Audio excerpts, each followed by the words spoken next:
Good evening. This is the Phoenix Union High School District Governing Board meeting for June 4th, 2026.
This is a Phoenix Union mic test.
The special meeting is called back to order. Will the secretary please note that all board members are present with the exception of Napa and Representative Marquez, although they're in the back right now. So the first item on the agenda is 3B, motion to adjourn the executive session. Is there a motion to adjourn the executive session? So moved. Is there a second? Second. Motion to adjourn has been made by Board Representative Oliver and seconded by Board Representative Cross. On the motion, those in favor, please indicate by saying aye. Aye. Motion carries. The next item is 3C, motion to instruct the designated representatives of the public body regarding matters discussed in executive session as necessary. Is there a motion to affirm instructions given to representatives of the public body in executive session? So moved. Second. Perfect. A motion to affirm instructions given to representatives of the public body has been made by Board Representative Napa and seconded by Board Representative Oliver. Is there any discussion? On the motion, those in favor, please indicate by saying aye. Aye. Motion carries. Item 3D, motion to adjourn the special meeting. Is there a motion to adjourn the special meeting? So moved. Is there a second? Second. Perfect. A motion to adjourn has been made by Board Representative Cross and seconded by Clerk Meyer. On the motion, those in favor, please indicate by saying aye. Aye. Motion carries. We are adjourned. The regular meeting is called to order. Will the secretary please note that all board representatives are present? Please note that today's meeting is being live streamed. We will also provide Spanish interpreting services available at the side of the room. Tech team, can you please provide the translation? Si necesita intérprete en español, favor de mirar a nuestro intérprete que se encuentra a un lado del cuarto. Gracias. The first item on the agenda is 1C, Pledge of Allegiance and a moment of silence. Please stand while Clerk Meyer will lead us in the Pledge of Allegiance and remain standing for a moment of silence. I pledge allegiance to the flag of the United States of America and to the republic for which it stands, one nation, under God, indivisible, with liberty and justice for all.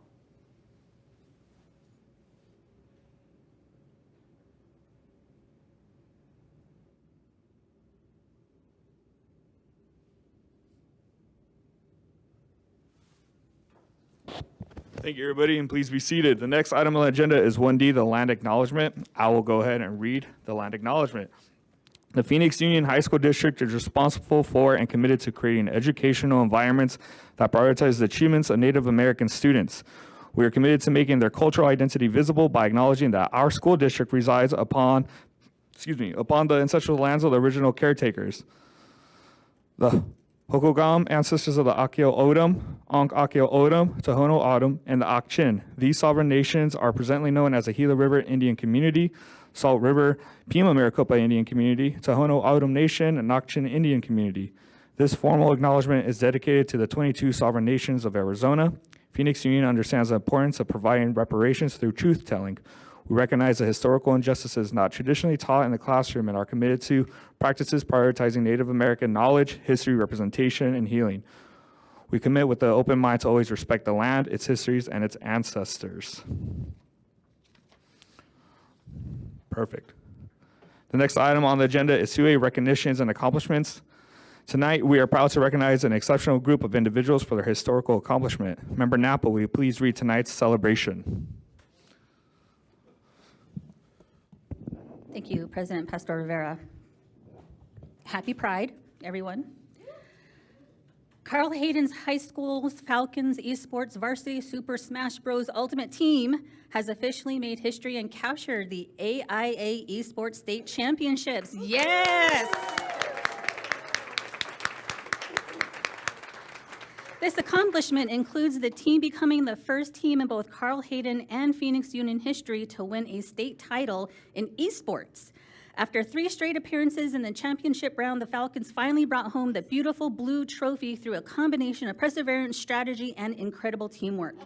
Facing defending champion Queen Creek High School in the finals, the team battled back after falling behind 2-0, refusing to let another run-up finish define their season. Brandon Zangunya Montoya continued his undefeated spring season with dominant performances using Pokemon Trainer, while team captain John Bennett III delivered a clutch strategic rematch victory that shifted the momentum of the entire championship.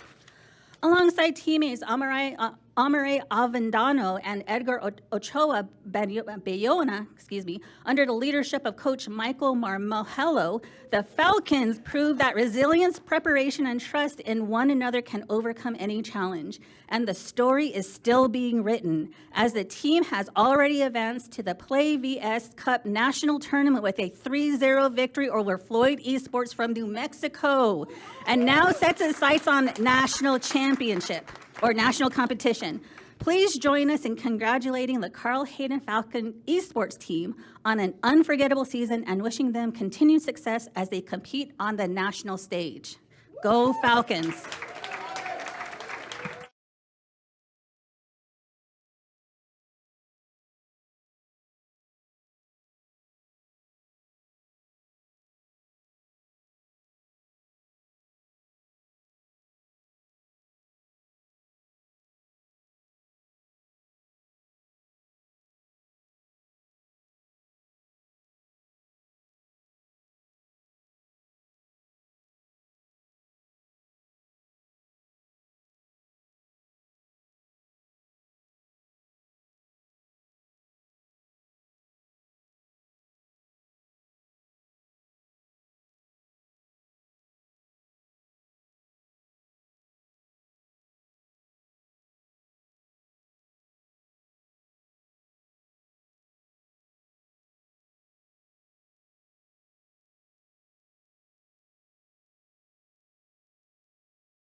Perfect.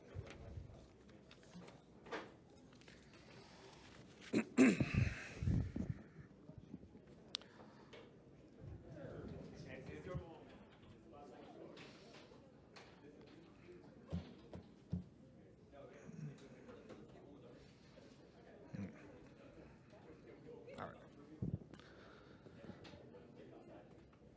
We good? The next item is 3A, reports from employee organizations. Our representatives reporting tonight are Ms. Anastasia Jimenez, CEA President, Mrs. Vanessa Casillas, ADA President, Mr. Esteban Fleming, CTA President, who was unable to attend today. So we'll go ahead and begin with Ms. Anastasia Jimenez, CEA President. Thank you. Hello, good evening, everybody. I'm going to adjust this just a tad. Sorry, I know it's always fighting with it. Okay, good evening, Superintendent Andrade, governing board members, PXU leadership, staff, students, and our sibling associations. And to our community members, allies, and educational support professionals here in the room, thank you for showing up, or online, and continuing to hold our district and one another accountable by asking the tough questions and bringing voice to your concerns. I wanted to begin my report tonight by acknowledging and bringing recognition to the month of June. So as we've heard earlier, you may know June has many things to celebrate and uplift. We recognize Pride Month, so shout out to all of our LGBTQ+ community members and allies alike. We keep our communities safe and alive. Next, I'd like to recognize Juneteenth, which continues to serve as a powerful reminder of the ongoing journey towards justice and equity. And in the words of Miss Maya Angelou, no one of us can be free until everybody is free. I'd also like to recognize Men's Health Month, which is also an important matter for the LGBTQ plus community and our allies. And it reminds us of the importance of wellness and access to care, regardless of gender identity. And then lastly, I'd like to recognize National Safety Month. So if you haven't had an opportunity to review Agenda Item 12B, our board's amended National Gun Violence Awareness Day proclamation, dedicated to the first Friday of June, I highly encourage you to look at that. I do believe it is an honorable decision to make such a declaration and to reiterate how gun violence has negatively affected our families and and communities. So thank you, Board Member Pastor Rivera and Mayor, for your contributions. It's a tough one because we do, we go through the ALICE trainings, we go through, we just see it every month, if not every week. So it's definitely something that I think is needed to uplift. So thank you all for doing that. So we continue to bring recognition to these items because far too often we take our rights and privileges for granted. Many have fought before us to uphold the values and importance of these celebrations and special recognitions. I believe if we're not visible, we continue to be excluded. So thank you to all those who continue to fight and carry on these observances into their everyday lives and beyond. I'm also excited to announce that tomorrow we kick off our first Classified Summer Academy session and professional development series. And we, once again, are rolling out new and refined content for our classified ESP staff. So just a personal note, although the future of our PD department feels a bit uncertain, I'm honored to have worked with some of the most qualified, best individuals in that department and on the third floor. So PD builds leaders and it fuels our staff. It gives them the momentum to keep going, to rest and recover, and then to be called into action. I've loved every moment spent with the PD team, our facilitators, content creators, and all those involved behind the scenes, even those processing our payments for those opportunities. I truly cannot express how wonderful the journey has been working with you all. Thank you for making me a better leader and listener. I take and use the skills gained from each of you in more ways than you may know. And for that, I am eternally grateful. And I get a little choked up about it because I don't know how many of you know the journey of our PD department, but it started with our educational support professionals. And so it's been, I believe, like 5 years running. And so it holds a special place in my heart. So thank you to our PD team. And then as for tonight's agenda, I wanted to express some support for several key items.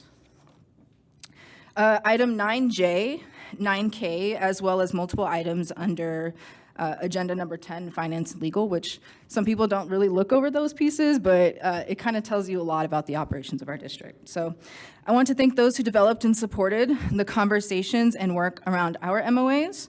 Although sometimes tedious and confusing, I appreciate everyone seeking clarity and ensuring that our intentions with MOAs are to serve our districts and its need in some way or fashion. I'd also like to recognize our maintenance and custodial staff, as well as our skilled trades at DSF and district-wide. The summer months are extremely busy with many projects underway at many of our campuses. So thank you to the board for considering such positive structural important improvements and student-centered purchases.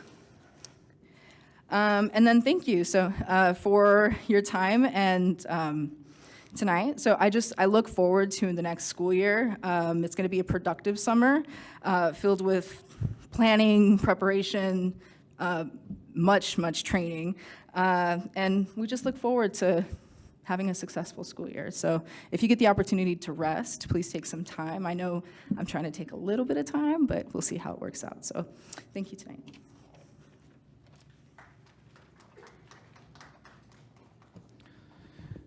Thank you, President Jimenez. Our next presenter, stepping in place for Ms. Vanessa Casillas, is Leah McKernan.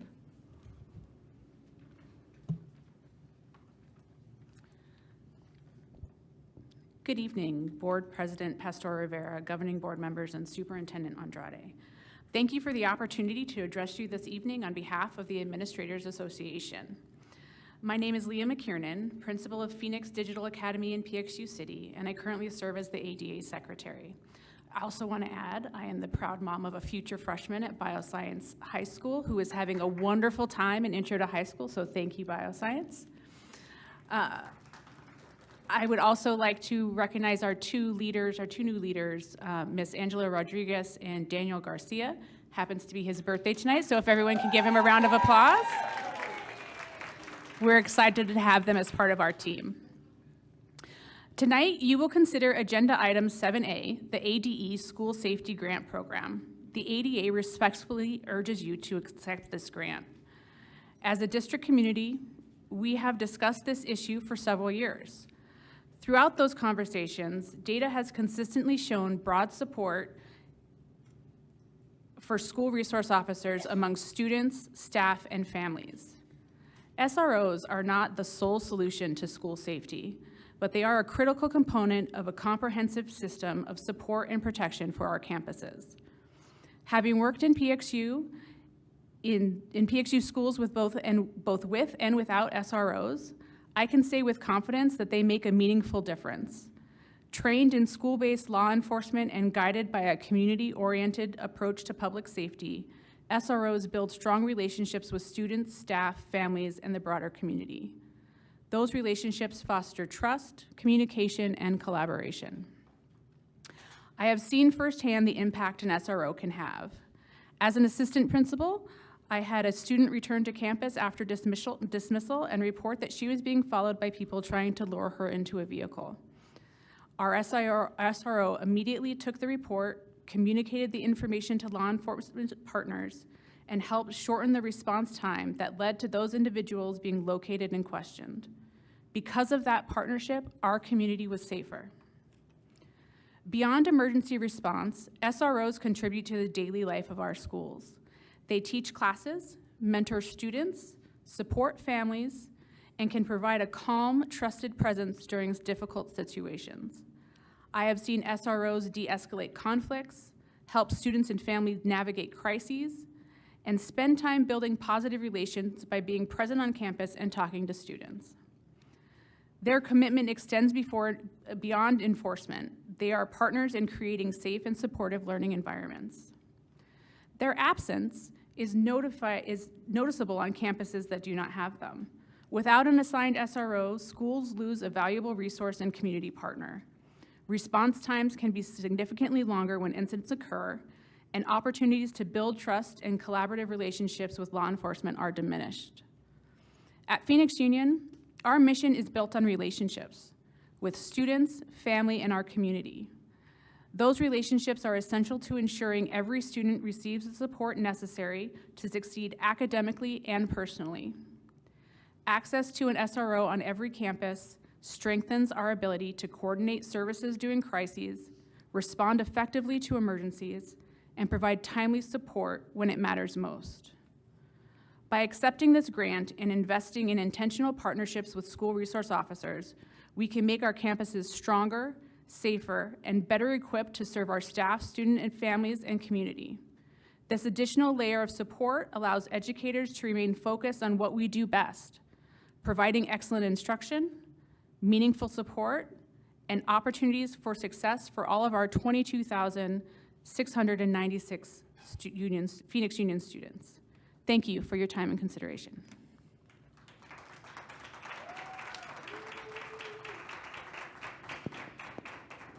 Thank you. Do we have anybody presenting on behalf of Mr. Esteban Flemons or no? No? All right. The next item on the agenda is for a call to the public. Let me start off by asking, however, if I can, legal, do we have any organizations who are presenting for call to the public?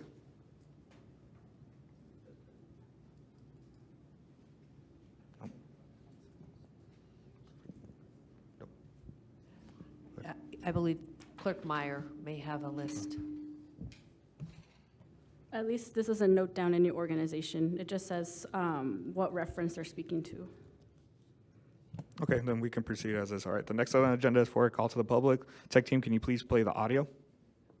According to ARS 38-431.01H, at the conclusion of the call to the public, members of the public body may respond to criticism made by those who address the public body, may ask the staff to review a matter, or may ask that a matter be put on a future agenda. However, members may not discuss or take legal action on matters raised during an open call to the public unless the matters are properly noticed for discussion and legal action. I would like to caution members of the audience about commenting on a particular individual and to thank you for not referring to any person by name. In order to avoid any concerns with interpretation services, please be aware of the following. We have a Spanish interpreter available to join you at the podium while you address the governing board. Only the PXU assigned interpreter will provide interpretation services. If you have a script on paper or on a device, we ask that you make it available for the interpreter. In order to provide accurate interpreting, we ask that you speak for approximately 2 to 3 sentences at a time and pause for interpreting. You will be given double the amount of time to address the governing board as a result. As usual, we ask that you end your comments when your official time allotment has ended. Para evitar dificultades con los servicios de intérprete, tenga en cuenta lo siguiente. Tenemos un intérprete de español disponible para acompañarlo mientras se dirige a la mesa directiva. Solo el intérprete asignado por el distrito proveerá servicios de interpretación. Si tiene un mensaje en papel o electrónicamente, le pedimos que lo ponga a disposición del intérprete. Para brindar una interpretación precisa, le pedimos que hable aproximadamente de 2 a 3 oraciones a la vez y que haga una pausa para el intérprete. Como resultado, se le dará el doble de tiempo para dirigirse a la mesa directiva. Como de costumbre, le pedimos que finalice sus comentarios cuando termine su tiempo asignado. Gracias por su cooperación. Presentations tonight are limited to a maximum of 2 minutes.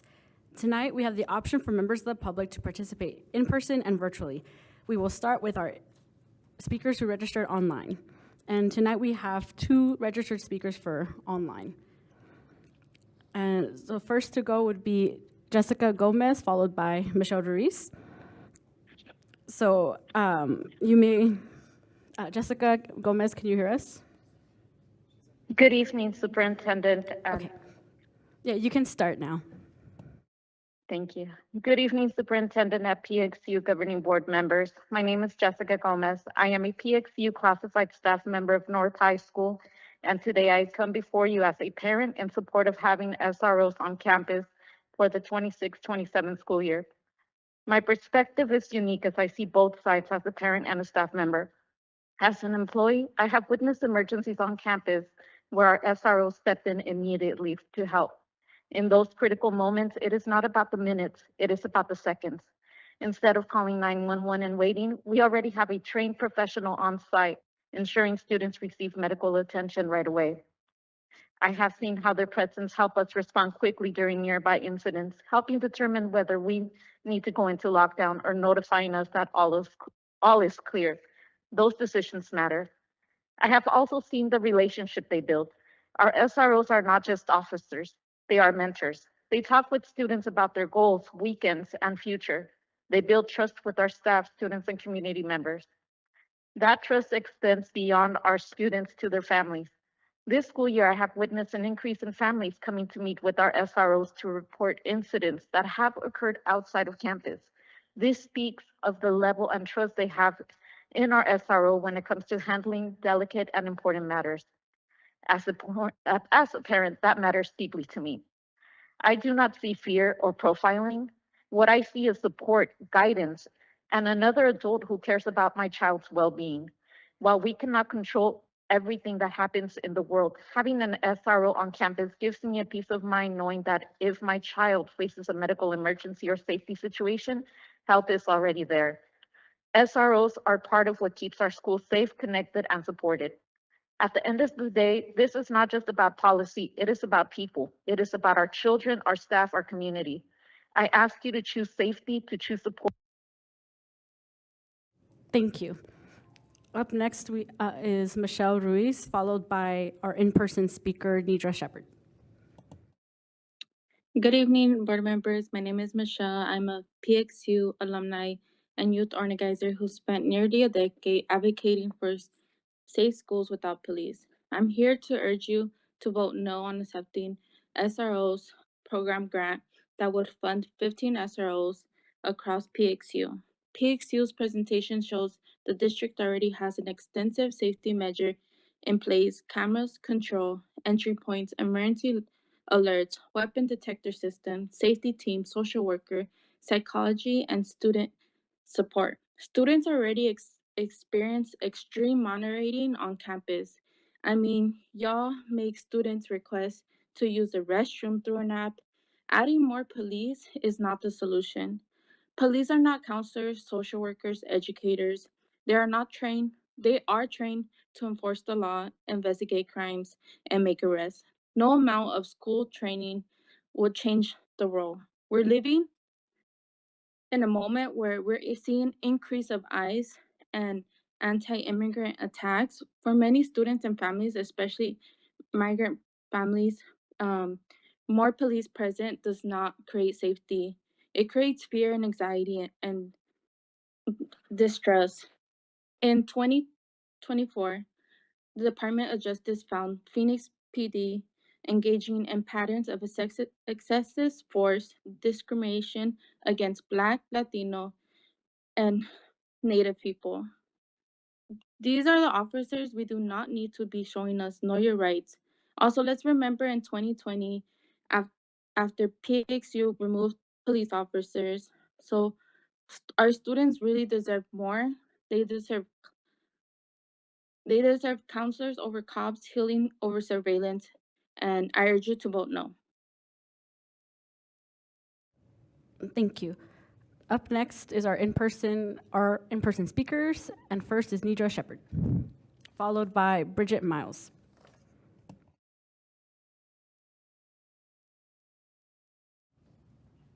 Good evening and thank you. My name is Nidra Shepherd and I am a retired Phoenix Union High School employee, also now a long-term sub.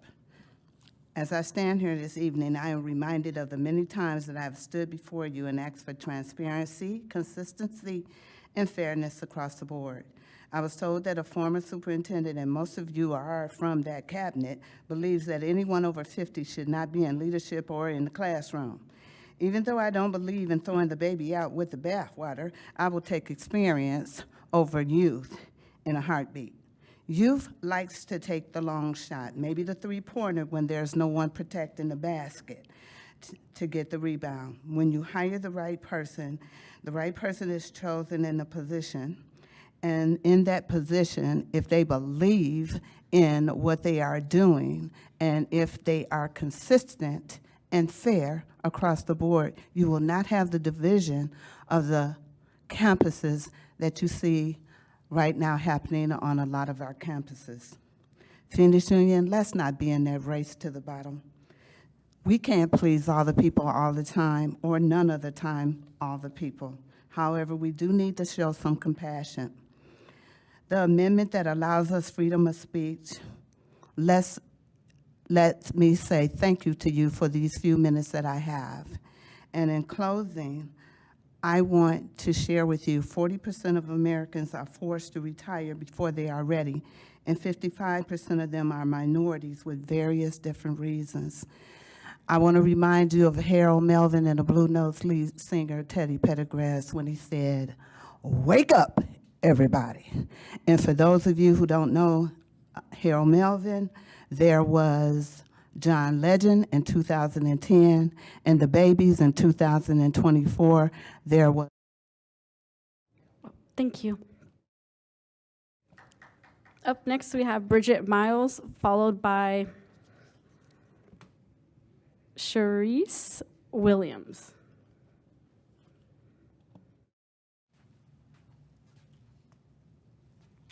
Hello, everyone. I'm here to speak up on me this time. I applied for dispatch 8 times, and the gentleman that applied too, he didn't have no experience, and he said that the director told him to reapply and put that he have experience. He Caucasian, and he also is my friend. So he said that he didn't want to allow on his application, so he didn't reapply. I told him to. I said at least one of us will be in there, and he said no because all the drivers and all the assistants want to see you in there, so they'll be mad at me if I get the position. But I wanted him to get it also, but I come to work every day. Since I started with Phoenix Union, I never called off. I never missed a day. When they ask me to do anything, I do it without a no. And when they ask the other drivers, they don't want to do it. So I do it. I do several routes by myself because a lot of drivers calls off. And it's no reason why. They wouldn't have a good reason why. I get along with all my coworkers, parents, and students. So that it's no good reason why that I'm not a dispatcher. And I put in, the 5th time I put in, the director told me to. He came to me and he said, I reposted the position if you want to reapply, like it's a joke, you know? To me, I took it as, now you're looking at me like a joke. If you don't want an African American, you're gonna take a guy that curses on the radio and you gotta tell him to watch his mouth and do all bad things rather than take African American girl and put her in that position. Thank you. Up next is either Sharice or Shanice. Shanice? Okay, Shanice Williams, followed by Gloria Jarvis. Hi, I'm here. I wanted to ask that there be a review of the bus driver training program at DSF. It should be, I feel, more structured, especially with the big shortage on bus drivers. If they're gonna do a program like that, it should be more structured. It should be transparent. People should know when they come into the program. It should be like an agenda or something, what to expect day 1, day 2, or, you know, something that's a little smoother transition and shorter. There shouldn't be a reason why someone started in January in the training program and just got CDLs a week ago. Not due to them, but the trainer availability. And also, it should be a smoother transition, well, not smoother, but it should be a fair transition when you're already an employee going from a, just say, bus aide, speaking for myself personal, to a bus trainee and a bus driver trainee. You should not, I don't think it's fair that you have to take a pay cut to work as a bus driver trainee and still be utilized as a bus driver aide at bus driver trainee pay. It just doesn't seem fair. You should get compensated for the hours for the position that you work. Thank you. Thank you. Up next is Gloria Jarvis, followed by Desiree Haragui. Yes? It's the same thing, so I don't have much to say. She said it all. Okay, thank you. So up next is Desiree Haragui, followed by Jessica Galas.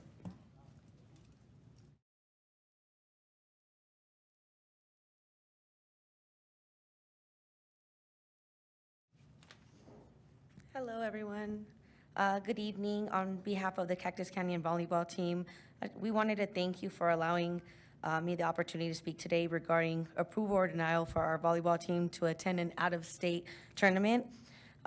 Just some information I wanted to give on why we believe it should be approved. This tournament provides much more than just opportunity to compete. It offers our student athletes a valuable educational and developmental experience that supports both academic and athletic personal growth. By competing against teams from different states, our athletes are exposed to higher level of competition and a variety of different playing styles. This experience challenges them to adapt, think critically, and continue to develop skills necessarily to be successful both on and off the court. In addition, travel tournaments help build leadership skills. Our athletes are required to communicate effectively, represent their school with professionalism, and demonstrate accountability as members of this team. These experiences help to prepare them for future academic, athletic, and professional opportunities. The tournament also promotes organizational and life skills. Students will learn the importance of time management, responsibility, preparation and teamwork while navigating a structured travel competition and environment.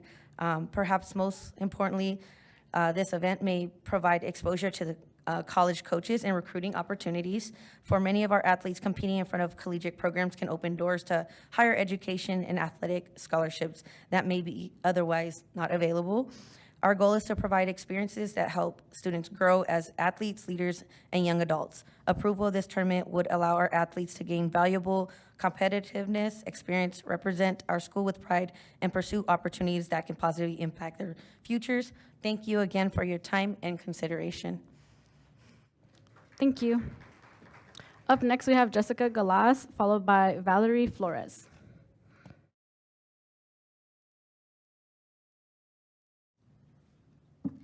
Good evening, Superintendent and Governing Board. My name is Jessica Galaz. I graduated from North. I taught English and coached robotics at North, and I currently serve on the Phoenix Union Budget Committee. I remember the very first convocation held by Superintendent Andrade. She talked about how it was important for us to build good relationships with our students and emphasize the fact that because we are the adults, it is our responsibility to establish that we are trustworthy before we can expect our students to show up for us. The governing board has also clearly shown efforts to highlight student achievements and self-advocacy. It is for that reason that I am asking board members to vote no on item 7A regarding bringing SROs onto campuses. I was here the night that students and community members packed this room and opposed the implementation of the Advanced Weapons Detection System. Students came organized, articulate, and offering solutions to problems that the weapons detection system was meant to solve. But our students asked for social support. Despite students and community members showing up and voicing their opposition, this board voted to bring weapons onto campus. I am here because student advocacy groups from Phoenix Union asked for representation at this meeting. I am here because my family that has lived in Maryville for 60 years, attended 8 Phoenix Union schools between all of us, and has worked in a variety of fields, can tell you how their experience being criminalized by institutions led to their incarceration. This is qualitative data that has been collected over decades that statistics won't show. Individuals advocating for more ways to police our children are acting from a place of self-preservation and fear. That mindset impedes decision-making and makes it easy to dismiss perceived safety, to dismiss context in order to gain some perceived safety. But fear has never fixed anything. Please listen to our students. Thank you. Thank you. Up next is Valerie Flores, followed by Michelle Elizabeth. Good evening. Today I'm here to voice my concerns on a more structured practice and transparency of the driver trainee contract. Upon being hired, I was told I would be shadowing a driver in the morning route and after school pickups, with midday of being trained for the driver CDL position. Upon my second week, I was given a route in which I loved fulfilling. I then seen it was prioritized more than the training process. I'm asking for a more structured, transparent practice for this job position. With how long the training position took, the contract had to be extended. I continued my training throughout the summer, but was not communicated in a timely manner that I had to apply for the position, being stuck being trained without pay. Today I'm asking for more transparency and structured practices for this position. Thank you. Thank you. Up next is Michelle Elizabeth, followed by Genesis Camacho. Good evening, board members. My name is Michelle Elizalde, and I'm here with Puente Youth. Phoenix Union should focus on spending more money on resources that directly help students succeed. Hiring more counselors would give students better support for academics and personal challenges, while adding more teachers could reduce class sizes and provide more individual attention. Investing in extracurricular programs would also give students opportunities to develop new skills, explore interests, and stay engaged in school. Arizona ranks near the bottom among the states in education funding, which makes it even more important that available money is used for students focused programs, and school activities. Prioritizing these resources would create a stronger learning environment and help students achieve greater success both in and out of the classroom. Thank you. Thank you.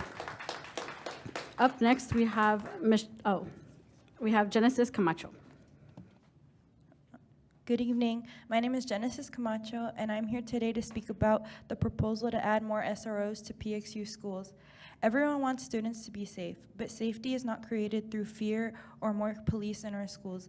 Safety comes from students feeling supported, respected, and connected to their school community. Too often, decisions are made about students without listening to students. We are the ones who spend every day in these classrooms and hallways. We know what makes us feel safe, and we know what our schools need. Right now, many immigrant students and families are already living in fear and uncertainty. Adding more law enforcement to schools can increase that fear instead of making students feel safe. Instead of spending money on more officers, we should invest in resources that directly support students, like counselors, mental health services, and social workers. These resources help students succeed and address problems before they grow. Students are more than numbers on a list or names on a spreadsheet.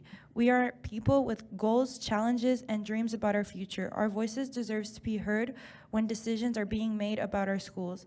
Tonight, I ask you to vote no on this grant and listen to students who will be affected by this decision. Thank you. Thank you. Up next is Litzy Elizonde, followed by Stephanie Streeter. Hi, my name is Litzy, and I'm a Trevor Brown alumni. I'm here today to ask you to vote no on accepting the ADE school safety grant for 15 school police officers.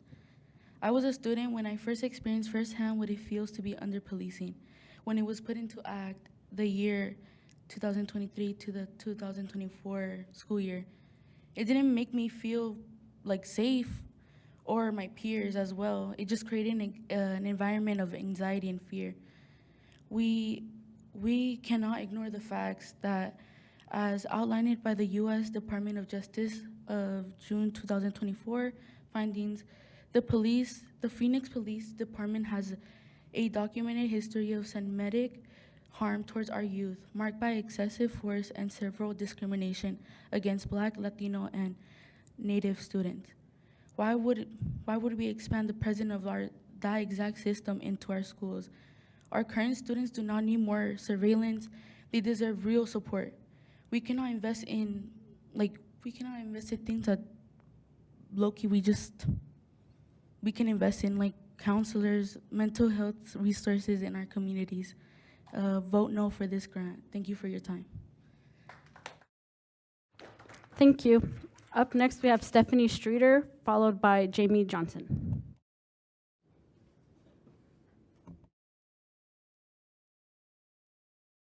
President Pastor Rivera, members of the governing board, and Superintendent Andrade. Tonight, I want to talk about something that doesn't always make it into safety conversations: the power of consistency. In my 14 years of experience at Trevor Brown, I witnessed firsthand the value of a dedicated SRO. A highly trained SRO serves as a trusted mentor, educator, and community partner. Through consistent engagement in classrooms, activities, and school events, they become a familiar and approachable presence. Some students feel safe walking up to, and some families feel even more comfortable calling on consistent SROs. For 10 years, TGB had that consistent SRO. Prevention is one of the greatest advantages of having a dedicated SRO. Through collaboration with students, staff, families, and local agencies, a skilled SRO can identify concerns before they ever escalate. They provide education on social media safety, substance abuse prevention, conflict resolution, bullying prevention, and law-related topics, while connecting families with valuable community resources they may not otherwise know how to access. Without that consistency, we rely on rotating officers who may be on our campus for the very first time. They don't know our layout. They don't know our students. Safety is not just about response, it's about relationships. And relationships require time, trust, and someone who shows up every single day. I urge this board to invest in that consistency, not just for Trevor Brown students and families, but for all Phoenix Union students and families. Thank you. Thank you. Up next is Jamie Johnson, followed by Michelle Gutierrez de Jimenez. Good evening, President Pastor Rivera, Superintendent Andrade, and members of the governing board. My name is Jamie Johnston, and I am the proud principal at North High School. I am here tonight to speak on behalf of something that has proven invaluable to our students, our staff, and our community at North, our school resource officer. As principal, my job during any emergency is to act as the incident commander, to maintain control of the situation, the campus, and of the people in my care. What makes that possible is knowing that I have a trained, trusted partner beside me who can handle critical logistics simultaneously. This year alone, North has experienced 72 times that we have had to roll fire, meaning we have had to call 911 or depend on medical emergency response. 72. That is not a small number. Many of those moments were during the school day or during an athletic event that required medical emergency to show up. These moments were high stakes, fast moving, and demanded immediate coordination.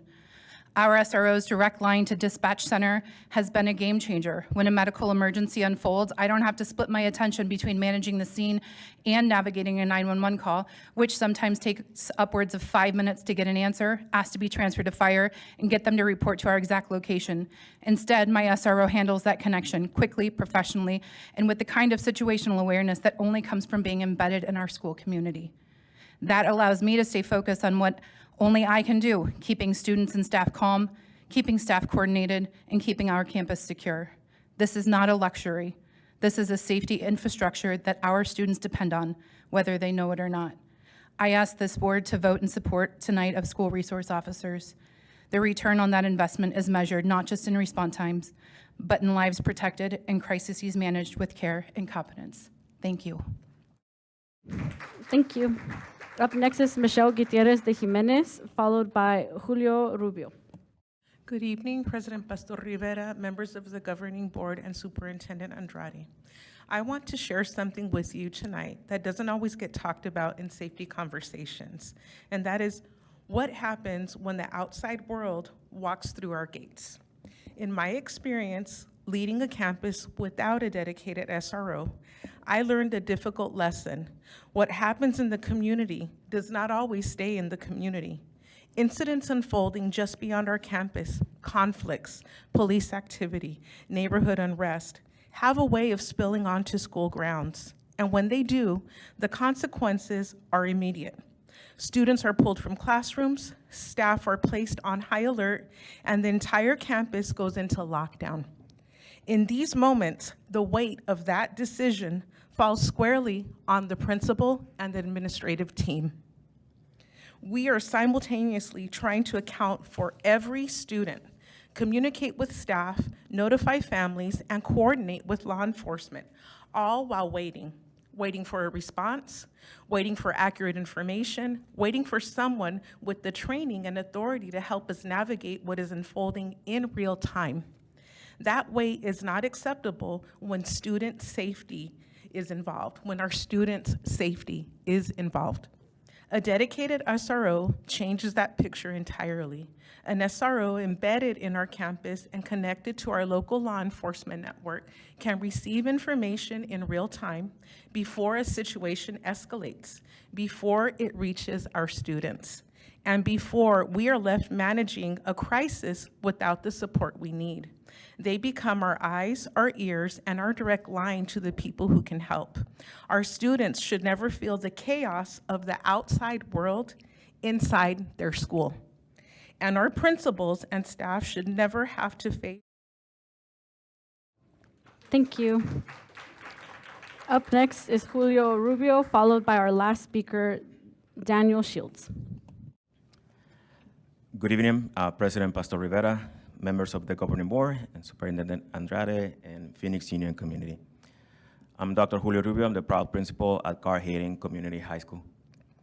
And as a principal, I believe my highest responsibility is to make sure every student returns home safely at the end of the day. Students, families, and staff must fully trust that school is a safe place to learn and grow. And everything we do as a school leader is built on that foundation. I speak tonight not only from belief, but from experience, including experience on a campus without an SRO. In those moments when emergencies unfolded and law enforcement was needed, my administrative team and I were left waiting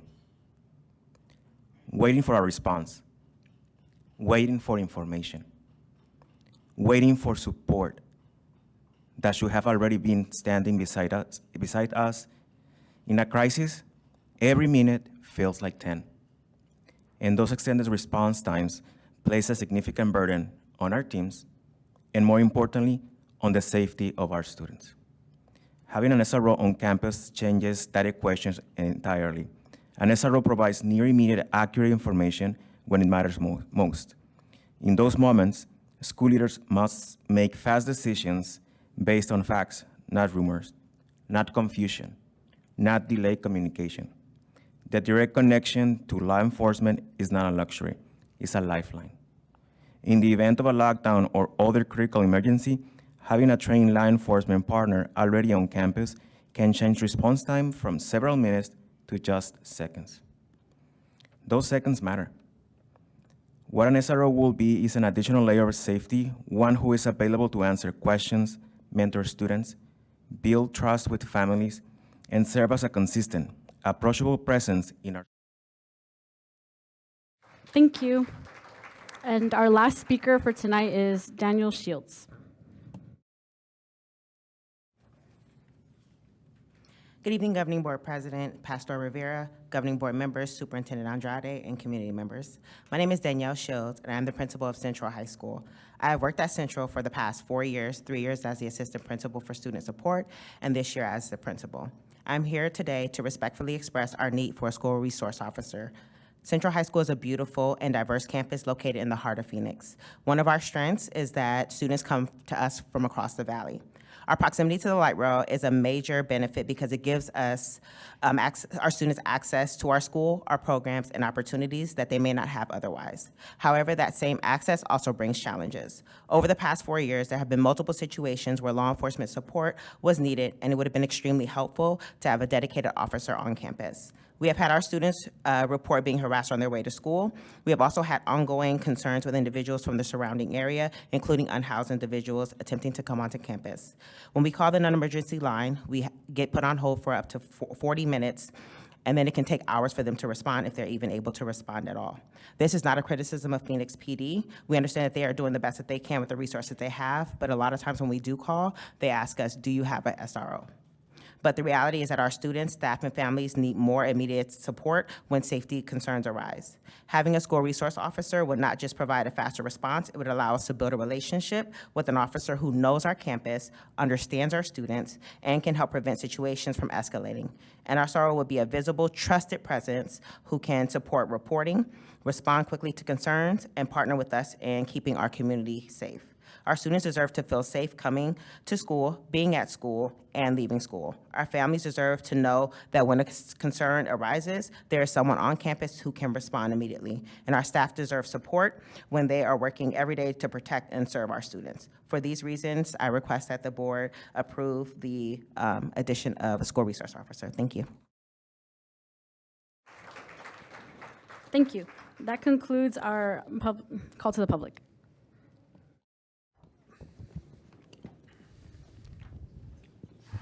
All right, board, we can go ahead and President take- Pastor Rivera. Of course, Representative Marquez. President Pastor Rivera, can we ask Superintendent Andrade to look into the training program for bus drivers and also the hiring practices with dispatch-related positions? Of course. Oh, and I wanted to wish Cactus Canyon Volleyball good luck at their out-of-state tournament. Board Representative Oliver. Well, I was going to sing happy birthday to the new principal of South Mountain, but he doesn't want to hear that. Anyway, I want to just glom on to Superintendent Andrade President Pastor Rivera, I wanted to glom on to what Representative Marquez is saying. I also would like us to look into the pay practices during training, and then for both bus drivers and the dispatchers, and compile a report to the board on, what your findings are. Happy birthday. Board Representative Cross. I second that. Thank you, on the drivers, on the bus drivers. Perfect. Let's go ahead and take a 10-minute break. But Dr. Garcia, you and I are Gemini brothers. So fellow Gemini out there. All right. We'll put on a timer for a 10-minute break. Now, we'll go ahead and get the clock has just started. Thank you.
Will my colleagues please report back to the dais?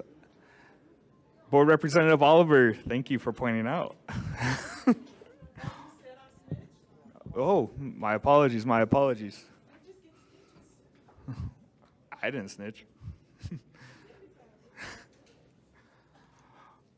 All right, as everyone returns, and before we move forward, I just want to give a special recognition to Shakira Simmons at this board meeting. Please stand up. I just want to say, we all want to say, thank you for your leadership in Phoenix Union. We know that you're going to continue to lead our kids in the future with our partner districts. So thank you, Ms. Shakira Simmons and Superintendent Andrade. Yes, I want to extend my gratitude for Ms. Simmons. She has been a steady rock on our team, for our leaders, and for our district. And I'm so thankful that you're right down the road because we know where to find you. And I'd like to take this opportunity just to welcome Ms. Leticia Avalos to the ED of Leadership position. Congratulations.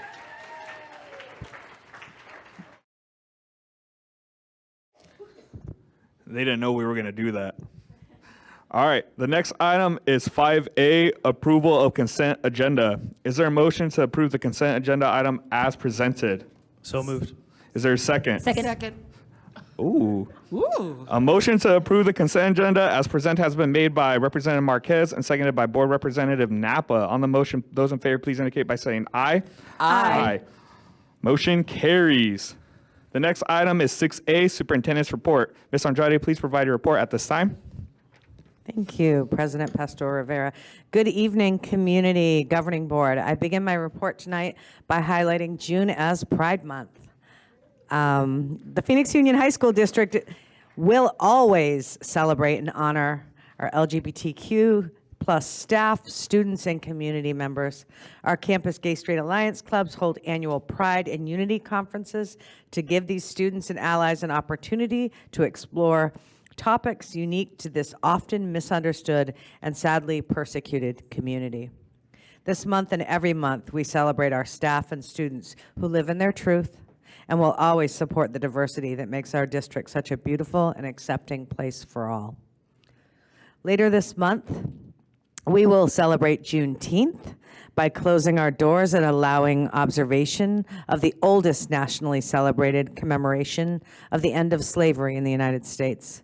Both Pride Month and Juneteenth are incredibly important opportunities to reflect and to honor the beautiful diversity in our district. Our third side this evening celebrates the approximately 5,000 seniors who crossed the stage during our spring graduation ceremonies. We had 20 schools celebrate graduations at 2 venues over the course of 3 days. And I want to thank the marketing team. They were around the clock, the safety team, the facilities and maintenance team, the tech team, and all the others who worked tirelessly behind the curtain to make these ceremonies successful for our seniors. I also want to take this opportunity to highlight the Native American Convocation that was held to honor the cultural heritage and accomplishments of our Native American students.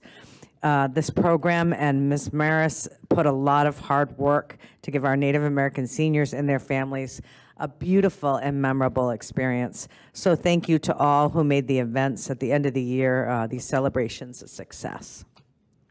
Our next celebration is connected to Stand for Children. I recently attended the annual luncheon where Phoenix Union senior Monica Jaquez from North High School earned a Renaissance Scholarship for $20,000. Monica is a North High School senior who plans to attend ASU to study social work so she can help kids in the foster system, much like herself and her siblings. In addition, her story was just like, it would make tears roll down your eyes. And she was adopted by a teacher at North, so that makes it even more special. In addition to celebrating Monica, we had 2 teachers earn the Stand for Children Teacher of the Year Award. I want to congratulate Erica Wimble from Camelback High School and Jen White from North High School for their dedication to our students and commitment to excellence in the classroom. Congratulations, Monica, Ms. Wimble, and Ms. White. We're so proud of all of you. Our next slide celebrates the kickoff of summer school and freshman launch.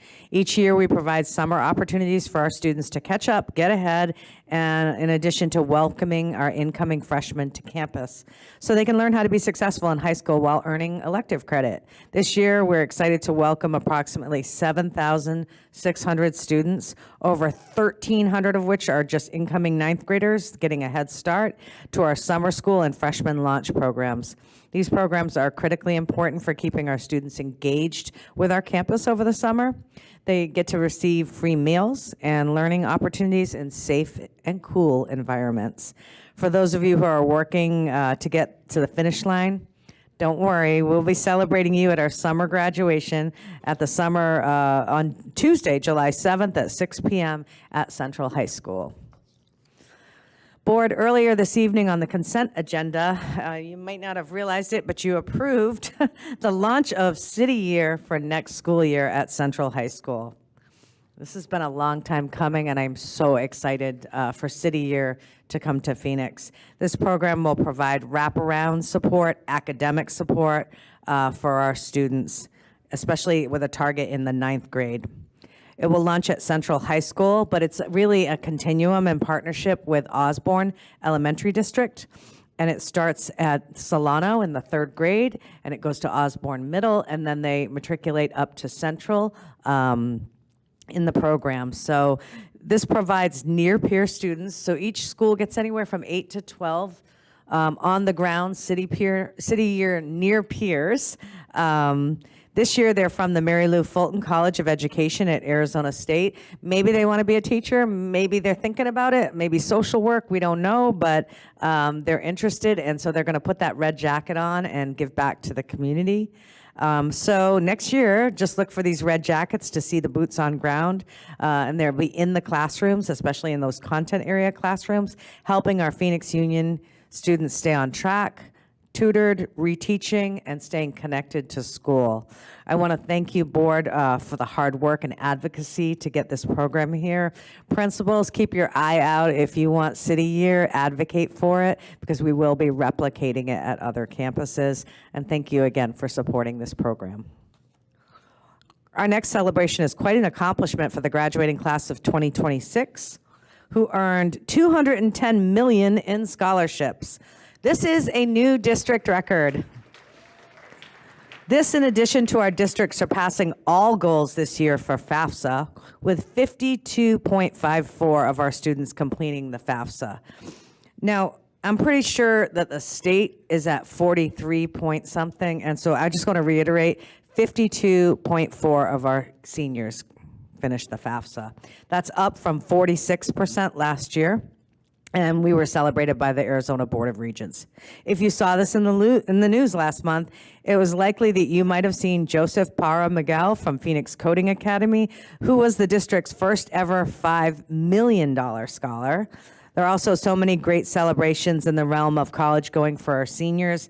I want to thank our dedicated counselors and educators who helped our students every step of the way. The FAFSA is no joke. Congratulations, class of 2026.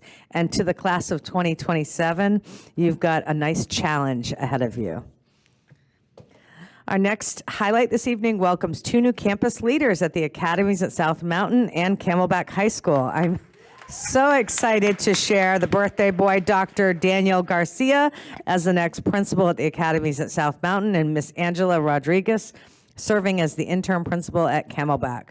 Both have leadership experience from their sites and in the district and in their respective campuses. I'm confident in their ability to move the work forward at both campuses. Congratulations to both of you.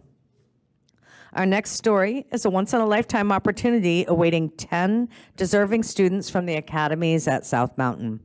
Our 2026 Civics Matter delegates will connect with students from across Arizona, explore historical landmarks, engage with civic institutions, and participate in hands-on leadership experiences in Washington, D.C. Traveling aboard the Arizona Cardinals team plane, I think that's probably the coolest part. These 10 South Mountain students will grow as leaders while building confidence, curiosity, and a deeper understanding of civic responsibility. Can't wait to hear about that. All right. Sticking with the academies at South is just a coincidence.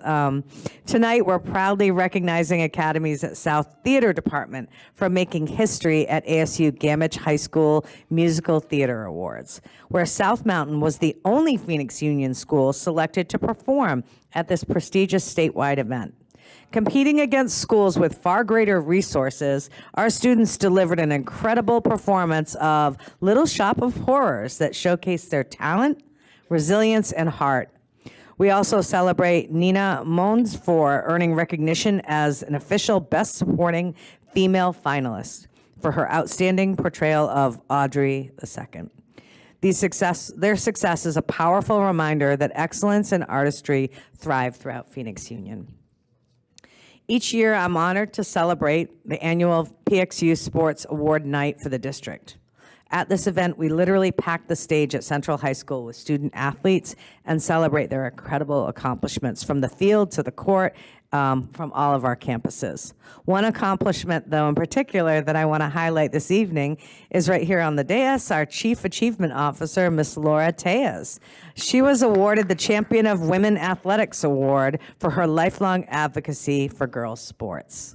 Our student athletes are leaders on their campuses, and I'm grateful to Mr. Fair and his team for putting on this event to celebrate their accomplishments. Congratulations, Ms. Tejas.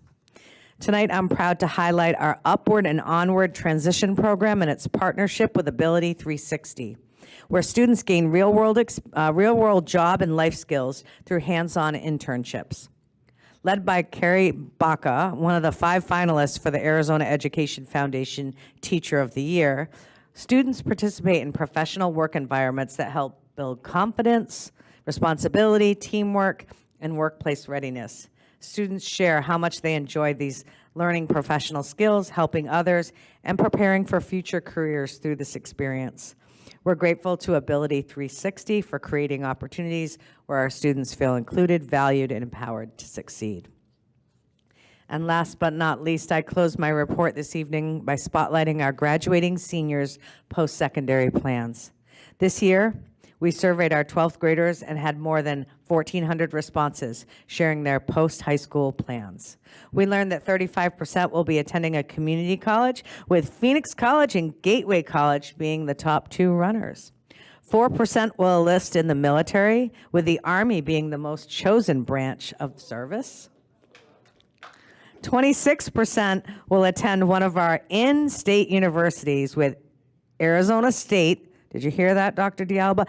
Arizona State being the preferred university. Finally, just under 20% will be entering the workforce or beginning an internship after graduation. We'll continue to grow participation in this survey and provide a better picture of what and where our graduates do after high school and provide support along the way. Congratulations, class of 2026. And with that, I close my report and turn it back over to President Pastor Rivera. Thank you, Superintendent. Before we move forward, I also want to recognize Central and Bioscience for being great partners for Phoenix Elementary. Not too long ago, I'm sorry to say, my last class of 8th graders just graduated and about to begin their adventures within Phoenix Union, but we held the graduations at Central, and Central and Bioscience proudly opened their doors and their parking lots for our families. So I just want to give a special recognition to Central and Bioscience for that great partnership with Phoenix Elementary. Same time, Daniel Garcia, congratulations. You know, like I said, we're Gemini brothers. May Geminis were better, though. I'm just messing with you. But congratulations to both South and Camelback for their new leadership as well. All right, the next item is 7A. President Pastor Rivera. Of course. Just comment on the superintendent's report. Yes. Just want to say thank you to Superintendent Andrade and board members for supporting bringing City Year to Phoenix Union, to Phoenix, Arizona. When I ran in 2020, I ran with the goal of bringing more wraparound services to the district. I myself am a City Year alum. I just spent 2 years before college working in inner city schools in Boston, where Superintendent Andrade is from. And I spent my first year working with middle school students and my second year working with high school students. And that really created the passion for me to care about education and equity and eventually to run for the school board. So I know a couple school board members made a trip to Tulsa with City Year, so I appreciate everybody for being invested in sort of this long journey to get Phoenix Union to this partnership with City of Ocean. So thank you. Thank you. All right, the next item is 7A, presentation of Arizona Department of Education School Safety Program Grant with Action. Dr. Allen.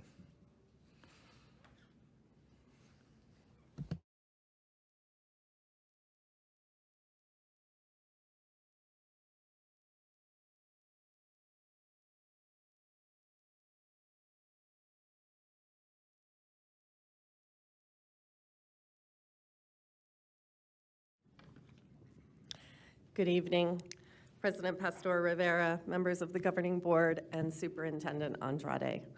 Tonight, we are going to primarily focus on the ADE School Safety Grant and the role of the SRO on campuses. However, we are going to give you a very brief overview of our safety framework.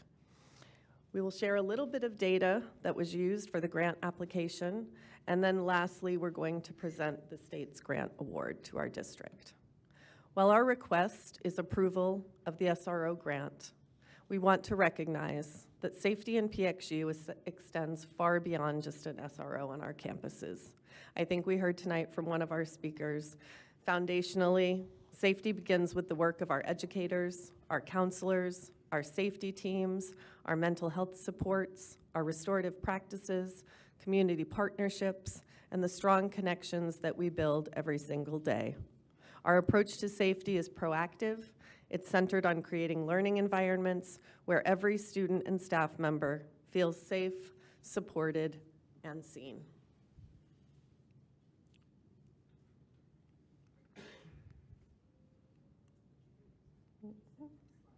I got it. Our safety approach is grounded in prevention, intervention, and systems of social emotional support for our students, staff, and families. You can see here on the slide that a majority of our systems of support include staff who work with students every single day on behaviors, intervention, prevention. Our model also includes, as was mentioned earlier, physical safety measures like the hardening of our perimeters. And thank you to our bond dollars. We have also most recently updated schools like Camelback, Fairfax, and Hayden with 1 point of entry. We have our technology systems, our cameras that were also mentioned earlier, our V-alert systems, and next year, happy to roll out strategic safety badges that connect to our current V-alert that allow for immediate calls for assistance on our campuses. So if you're a teacher and you're in a hallway and you're not near your phone, or you are on the football field after school at practice and you need immediate help, you have a badge with you and that you can get that immediately. Phoenix Union, when you look at this slide and you look at all of those layers of support, we invest almost $80 million in this model. Dr. D'Alba actually prepared for you a beautiful handout. It's in your packet. It's two-sided, and it shows the breakdown of our expenditures on the multi-layers of approach for safety in our school district. And I dare say that it is probably one of the most comprehensive in the state if you do look at this. It's an incredible investment for our students. And so while tonight's presentation is focused on just one component, the school safety grant and specifically SROs on campuses, it's really important for us to remember the multiple measures that we have for safety and the role that each one plays for our students. So what does an SRO do? Some of our students in the Superintendent's Advisory Council, when we had this as a discussion, said, well, we see our SRO in the morning, like when we get to school, if we have one on campus. We see them at lunchtime, sometimes after school, but what do they do in between? And so SROs, they promote overall, with that accessibility before school, during lunch, after school, promote safety for not only our campus and our students, but for our community. They participate in safety planning and assessments, emergency preparedness and drills. They can provide training for our students and for our staff. SROs are available to go into classrooms to provide training for students, and they work throughout the day to build those connections. SROs respond to issues within the immediate community, and I think you probably heard that most tonight from the principals who spoke. You are well aware that things happen before school. At the street corner, there could be an accident before school even starts. There are things that happen during the school day that may not even necessarily involve our students or our staff, but bleed onto our campus from the greater community. And our SROs are there to be able to assist immediately.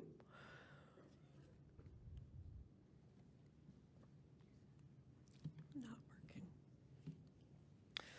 So the difference is when we do have an SRO on our campus, we have that immediate response time when something happens in the community. Or, as I also think you heard from a couple of people tonight, our kids and families may come to school on a Monday morning or may come to school after a holiday break and have something significant to share with a resource officer or a staff member. And the difference is when we have a resource officer on the campus, if something has happened, if there's been an assault at a party on a Friday night, if unfortunate instances such as even abuse, either in a household or in the community occurs, the difference of having an SRO there to take that report is the service that our families and kids get in navigating the system and getting the help that they need. As one principal mentioned, when there isn't a dedicated SRO or SSO, again, our kids can come and they can tell a counselor, or our families can come and they can report something to a teacher or admin. But those calls have to be made to dispatch. And we have to wait for patrol officers, which depending on the severity of the issue, could take hours. Sometimes our staff, I knew of an incident, I think it was at North a couple years ago, where there was a report made in the early afternoon and staff members were still there at 10 o'clock at night waiting with that student and that family to get help. That's common. And it could even take a couple days or longer. And so there is a difference in having an SRO as a resource on that campus to serve family and students when there is a need that may not even relate to anything that occurred on the campus. Every week, we get a report from the Phoenix Police Department about incidents such as that.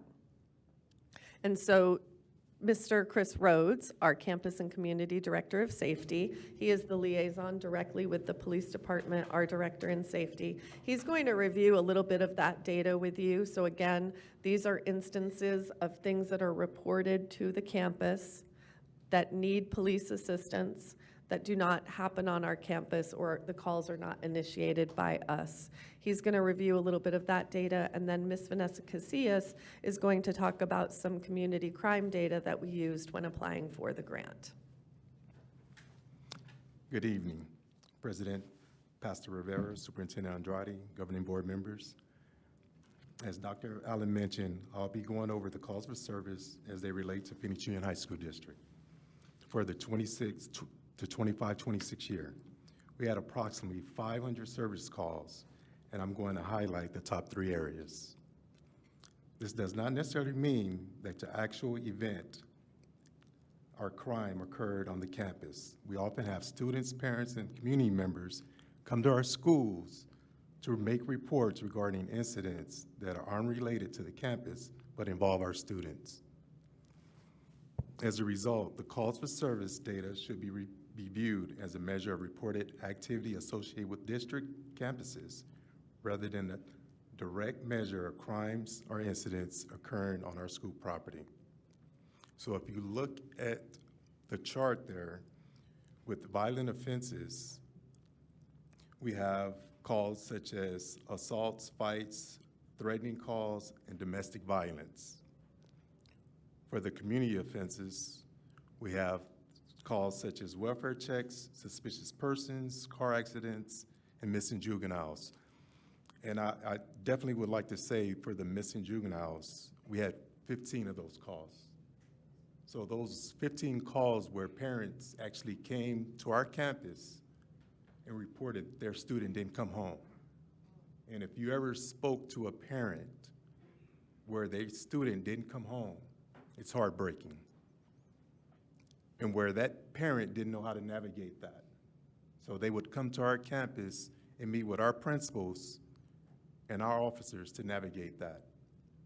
And there's been many times where, because of that information, we was able to help find that student. In addition to our tech people, was able to track computers and things like that, and actually get IP addresses and provide it to PD to find an address. These are incidents that occur in our surrounding communities that affect our students and families. Just this year, we had several students robbed at gunpoint as they walked to school.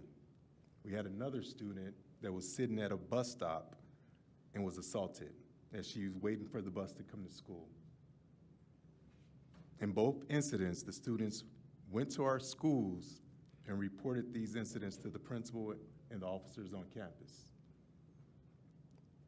These incidents are directly related to the community data, and I'm gonna turn it over to Ms. Casillas.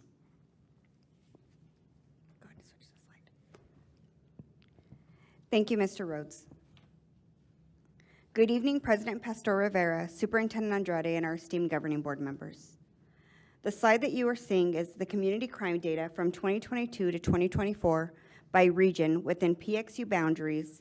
This data was used when applying for the ADE School Safety Grant. What you see up there are two different types of offenses.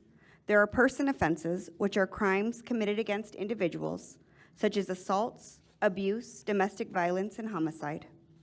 Property offenses, which are crimes against property, such as theft, burglary, and vandalism. We have it broken up into the three regions. The Central region includes schools such as Central, Bioscience, and North. The West region includes schools such as Maryvale, Trevor Brown, and Alhambra. And the South region includes schools such as Fairfax, Cactus Canyon, and Academies at South. As you can see on the slide, the Central region experiences the highest person offenses, and that's attributed to the light rail and the transit system that our students take on a daily basis. You can see all regions experience moderate property offenses. It's important to note that this data does not equate to school crime, but explains the environmental factors that our students navigate each day to and from school. I would like to share a story about a student from within our PXU boundaries that before school witnessed his friend be shot at a home before they were heading to school. That student did not call his parent, did not call anyone. He ran to school. He ran to school because school was a safe place. He came to the campus with blood splattered on his clothing from what had happened, from what he had witnessed, because school was a safe space for him, and because he wanted to talk to the SRO that was on campus, because he knew that SRO and he was comfortable talking with them. SROs are a resource to our students and can help them feel comfortable when talking with police.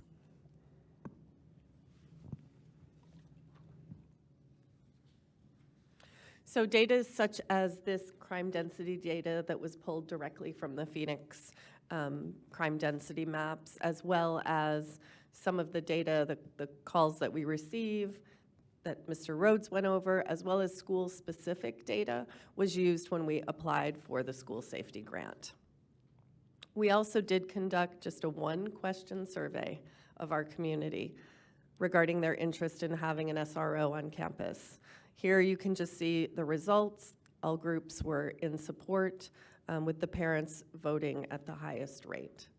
And again, it was one question. Do you want an SRO on your campus, yes or no? And so those are those results.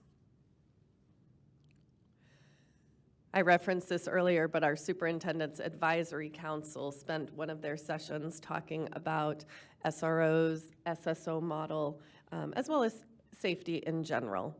And they shared some insight, some pros and some cons. What I heard them say when I was in that session, some of the things that I heard, the pros were that they did like having a consistent SRO versus an SSO, a different officer every day, because they said they could get to know that person. They talked about like seeing their SRO out on campus during the day, an SRO throwing a ball with them at lunch, having good relationships with the SRO.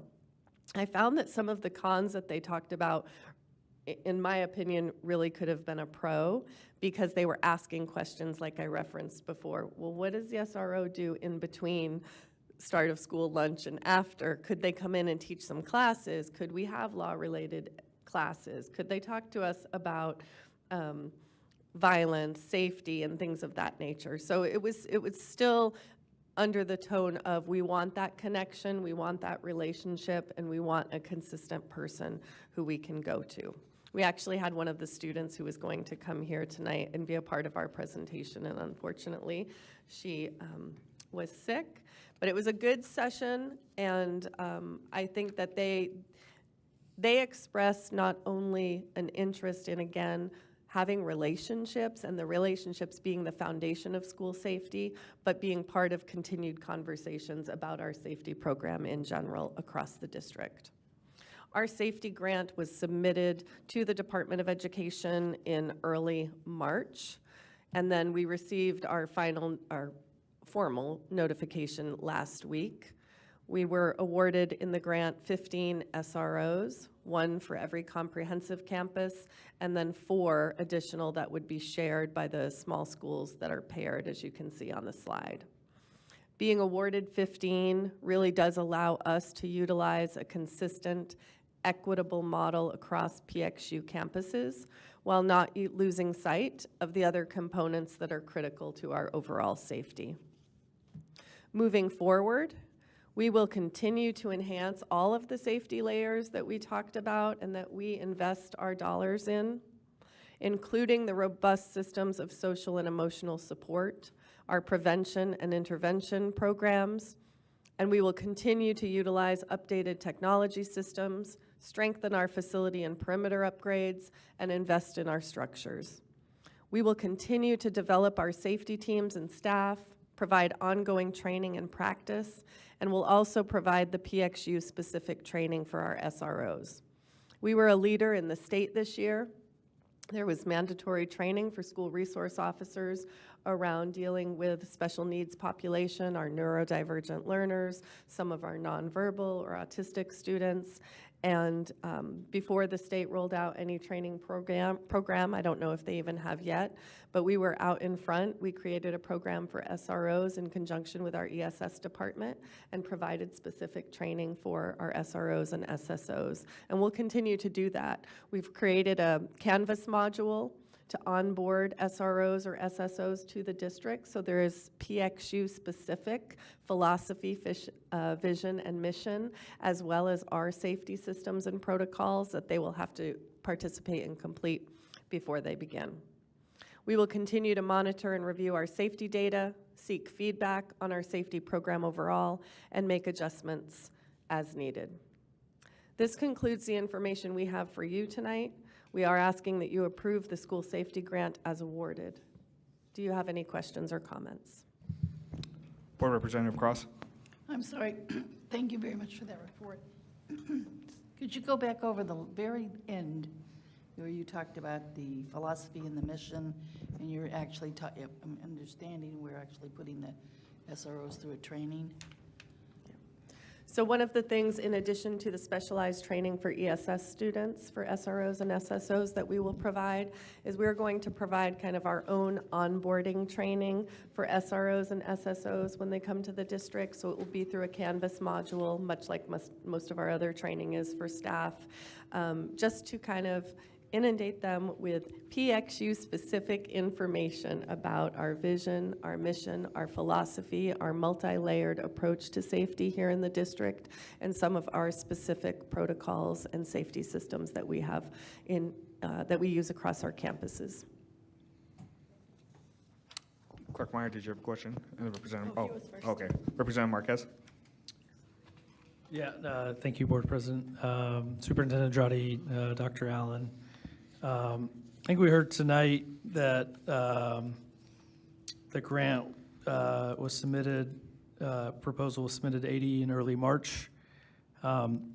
When and how was the decision made by leadership to apply for 15 SROs or a mix of SROs versus counselors? We went ahead and applied for SROs and social workers with the understanding that Superintendent Horn's office did say they would be prioritizing SROs in the grant application. Thank you. And do we not receive any counselors in the application, or how many counselors do we apply for? We did not apply for any counselors. Okay. I guess the comment there is, I think when we did this 3 years ago, before we applied, there was a discussion with the board about the mix of how many to apply for and not apply, how many counselors to apply for, how many SROs to apply for. And I think this board, I would appreciate, the board being included in that conversation before the application was submitted. Okay. Clerk Meyer? Yeah, my question was also around the same idea of timelines. So my community, they're very interested. I represent Westside, so they're very interested in how police is being included in our schools. So I kind of wish I had more time to sit and think about this, because you all brought up interesting points during the presentation that were not mentioned previously. And to be honest, it felt like this decision to bring this grant up to us kind of out of nowhere. Even some staff members were asking me you didn't mention this previously. I feel like I literally just found out about this when I reviewed the agenda, because I would have been, had I seen this presentation or there's been conversations of it, I think I would have been interested in learning more about the training for SROs and the way that you all were talking about, because that's one of the concerns about how do SROs, how will they handle ESS students, or how do we instill values of PXU? So I wondered if I would have brought those points up to the community of no, Phoenix Union is looking into creating these trainings and this, how they would have approached or asked me to approach the vote tonight. We're going to go with Board Representative Oliver, and then also, before I let you guys answer as well, can you also share perhaps the vote breakdown at some of our comprehensive schools, if you have that information? Thank you, President Pastor Rivera. Could you just clarify your question around breakdown of comprehensive? Yeah, so which campuses voted in favor the most? I guess I'm asking, right? Do we have a list of which campuses voted in favor, the number of campuses, et cetera? We do have that information, and I can surely provide that to you. We have it by school and by the group that voted, absolutely. Perfect. Thank you. Also, if I could just respond. Yes, and then Board Representative Oliver. President Pastor Rivera, Representative Marquez, and Clerk Meyer, just to touch on a couple of the things that you said. I do recall, I recall at least one conversation, it was in an executive session earlier this year, where we just did share that we were going to... I'm sorry, you cannot share items that were discussed in executive session. Okay. Board Representative Oliver. Well, first of all, I want to say thank you to Dr. De Alba. This executive summary is very comprehensive and is a good breakdown of the costs that we put toward the different services. And it looks like to me that the majority of what we do spend, I don't know if the public is aware of this or we share this with our students, but 15.39 million are spent on mental health and counseling services compared to 9.07, well, I'm sorry, I'm looking at the wrong thing, as compared to 1.21 million spent on SROs. You guys have to think about that. We have to think about that. We are asked by our students and other people in the public about, having counselors, psychologists, social workers, and even wraparound services that we contract are $4.86 million compared to $1.2 million for SROs. I think that tells me everything I need to know about what we're doing here at Phoenix Union. We are doing the things that we have been asked to do. And the money shows that we're putting the money into the things that are important to our students, our communities, our parents, but also this is just one of the layers that we're using to keep our campuses safe. Thank you for the story about the student whose friend was shot and he ran to school to talk to the SRO because he trusted him. He didn't call anybody. He got to the person he trusted to tell that. I think that tells the story. And I think that from what we've seen this year at Maryville, with the incident at Maryville, I don't think I'm gonna ever get over that. I'm sure the Maryville community is not gonna get over that. Even with everything that we do, I know personally I felt like a complete failure because we lost 2 kids that day. I'm not willing to lose another kid, and $1.21 million is not a lot of money, especially that we're getting that money in the form of a grant from the state of Arizona. I mean, come on, people. What are we doing here? We live in a violent society, and it spills over onto our campuses. And when it does, I want somebody there that can get the help that we need as fast as we need it. Full stop. Board Representative Napa. Thank you, President Pastor Rivera.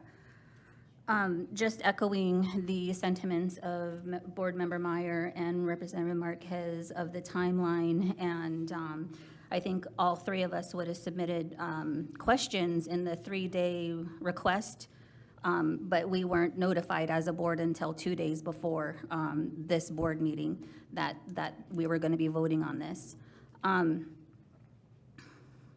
This question of safety is a long-term question.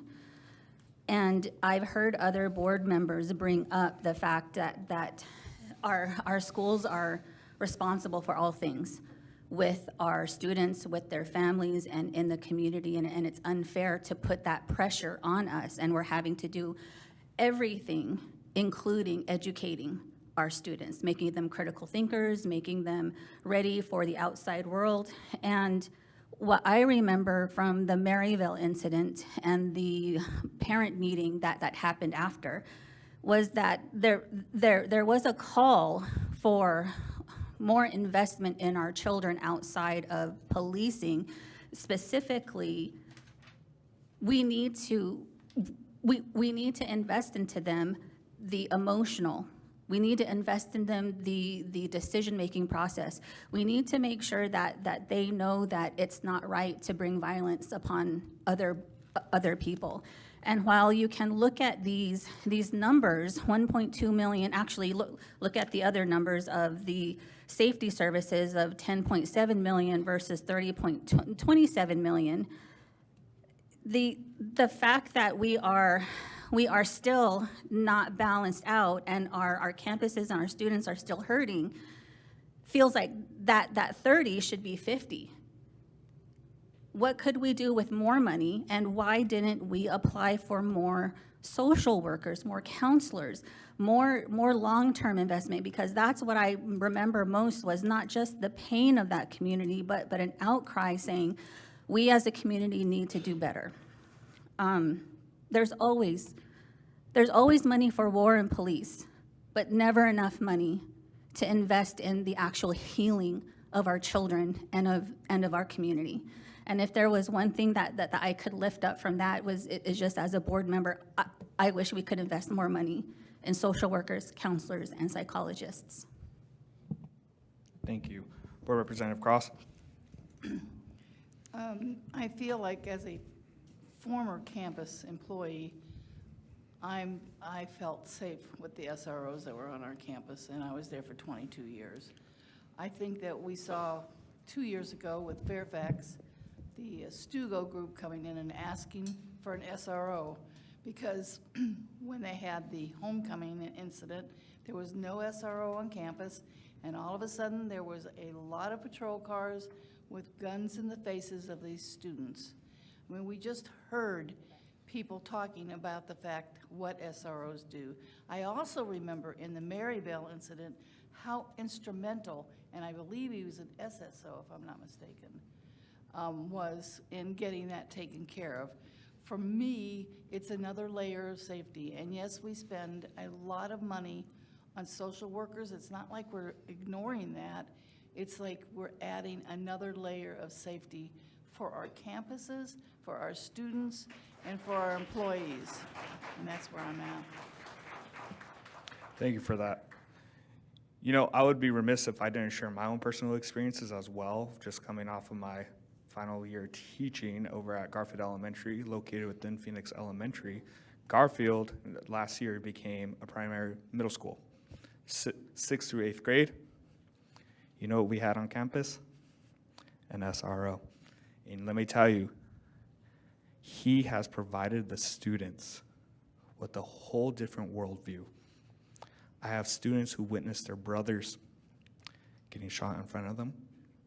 I had students whose parents have walked out, whose older siblings have had to take care. And that SRO, he stepped up. He stepped up and made the students feel seen, welcome, and heard. So much so, he traveled with us to Washington, D.C. back in March. And our students look up to him as an older brother, as a mentor, many of which who perhaps at one point had negative experience with law enforcement, had told me on the side, I want to become just like him. So, you know, we talk about preparing our students for high school, and a large part of that is safety. Garfield is preparing our students for high school in large part because of the safety aspect. Taking the responsibility, making sure there isn't a trusted adult. Safety is a component of making sure people feel prepared for their next steps into this world. Representative. Superintendent Andrade, Dr. Allen, I was looking at the FY27 school safety program cooperative agreements. Looks like there's one for each campus that was awarded grant funding. There's only 4 names of officers out of the 15 that are listed. Does that mean there's only 4 SROs and the rest will be SSOs, or what's the breakdown that we're going to move into this next school year? Thank you for the question. President Pastor Rivera, Representative Marquez.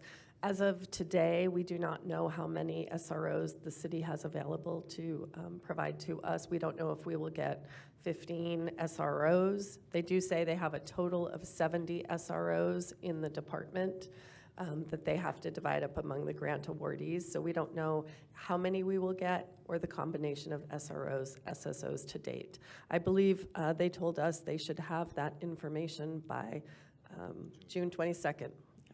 But the 4 names that are listed now, does that mean we're guaranteed 4 for now, and we're trying to get more, or like how do we pressure the city of Phoenix to get us all 15? Or I know we're competing with other school districts. The reason why we have 4 names listed is because those are 4 current SROs that we have that can remain with us moving into next school year. Those are the 4 current ones that we have at this time. But the preference and the priorities to get all 15 that are SROs and not SSOs, and is there anything the board can do to help with that? Yes, Board Member, President Pastor Rivera and Board Member Marquez, thank you for the question. Yes, that is the priority, is to have SROs on our campuses. President Pastor Rivera, Superintendent Andrade, Dr. Allen. Process-wise, say we approve this today, is the next step to put in place an IGA or with the City of Phoenix Police Department? President Pastor Rivera, Representative Marquez, yes, if the grant is approved tonight, then we will work with the City of Phoenix. Our timeline was to have an IGA prepared for the second meeting in June because they have to take it to City Council, which I believe is the first meeting in July for them. Thank you. President Pastor Rivera, Superintendent Andrade, Dr. Allen.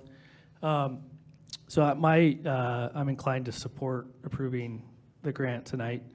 But I would like our general counsel to take a look at our previous proposed IGA when we tried before to get some rules of engagement that I think our school safety committee actually recommended when we had a school safety committee. And I know there's a new chief of police at the city of Phoenix. And so I'm not entirely optimistic that they'll agree to any of our concessions, but I would like us to try to present those proposals to the city of Phoenix chief of police. And that would help me feel more comfortable voting for this. Is that? Well, make the motion. I'll second that motion for you. Okay, that's my and I don't know if there's any other feedback, but I would say the starting point for the IGA should be the last one we proposed based on feedback from the previous school safety committee.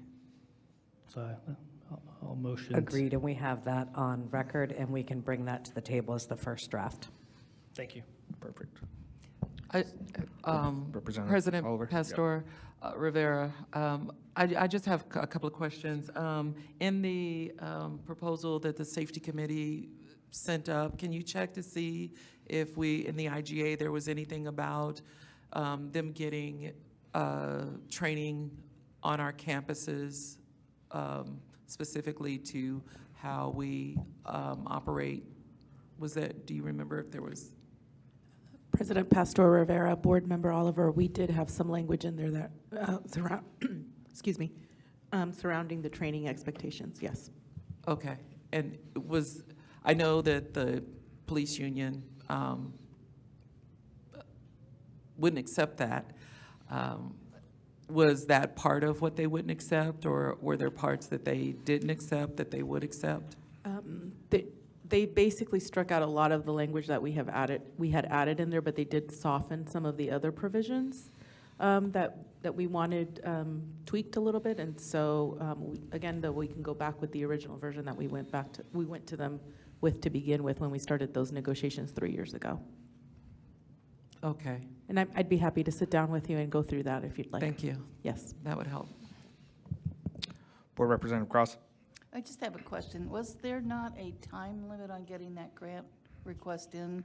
And that had part of what to do with it getting done as fast as it had to happen? Just because there was a question on why it came up. And we've had access to the agenda since last Friday.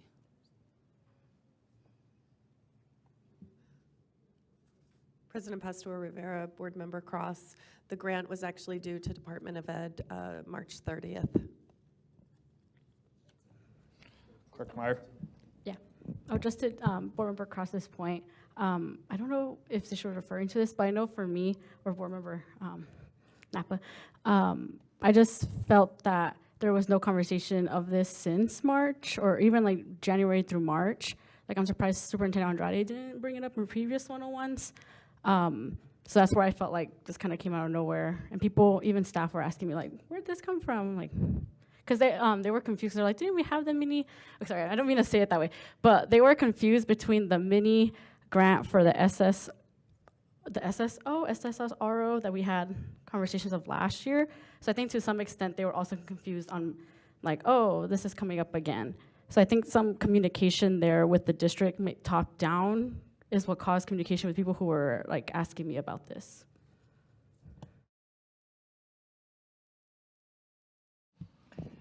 So I don't believe we had a motion. I'll make a motion. If your motion is to approve with direction to general counsel, do you want to elaborate? Yeah, I'll make a motion to approve item 7A as presented with the addition of directing the superintendent and general counsel to work on the IGA with the City of Phoenix Police Department based on the previous recommendations of the School Safety Committee.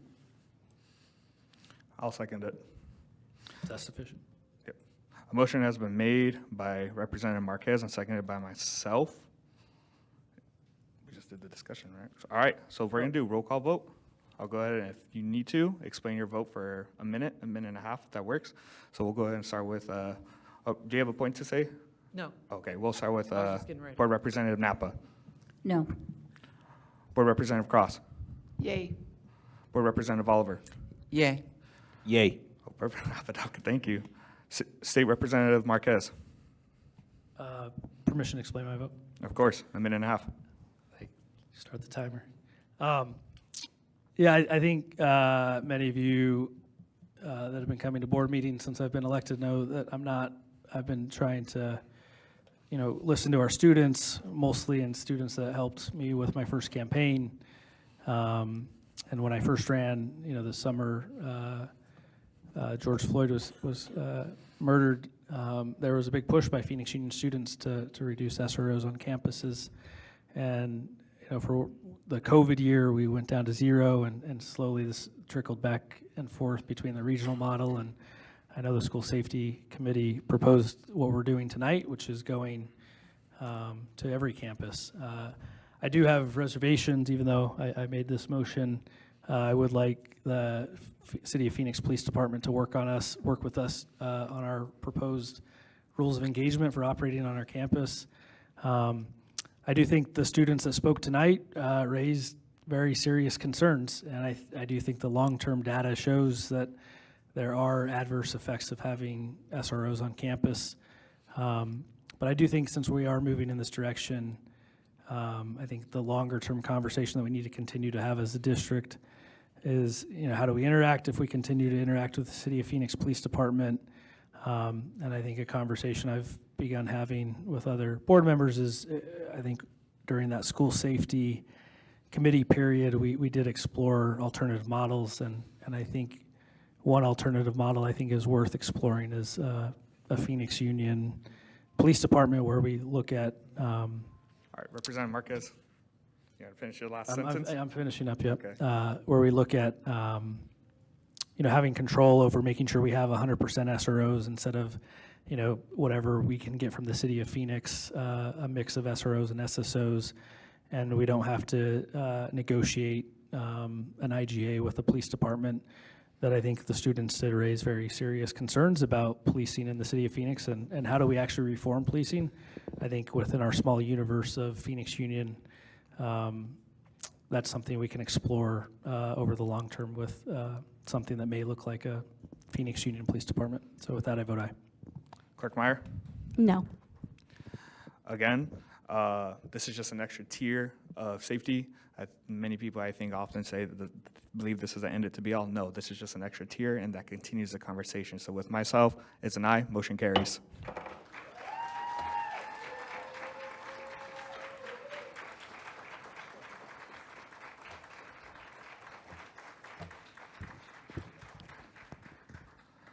The next item is 9N, consider hearing officer's recommendation in issuance of final order, either affirming, denying, or modifying the notice of dismissal of classified employee 2025-26-07E. Is there a motion to affirm the notice of dismissal of classified employee 2025-26-07E? So moved. Is there a second? Second. Motion has been made by Representative Marquez and seconded by Board Representative Oliver. On the motion, those in favor, please indicate by saying aye. Aye. Those opposed, please indicate by saying nay. Any abstentions? Motion carries. The next item is 10LL, approval of proposed 2026-2027 expenditure budget. Dr. Dialba.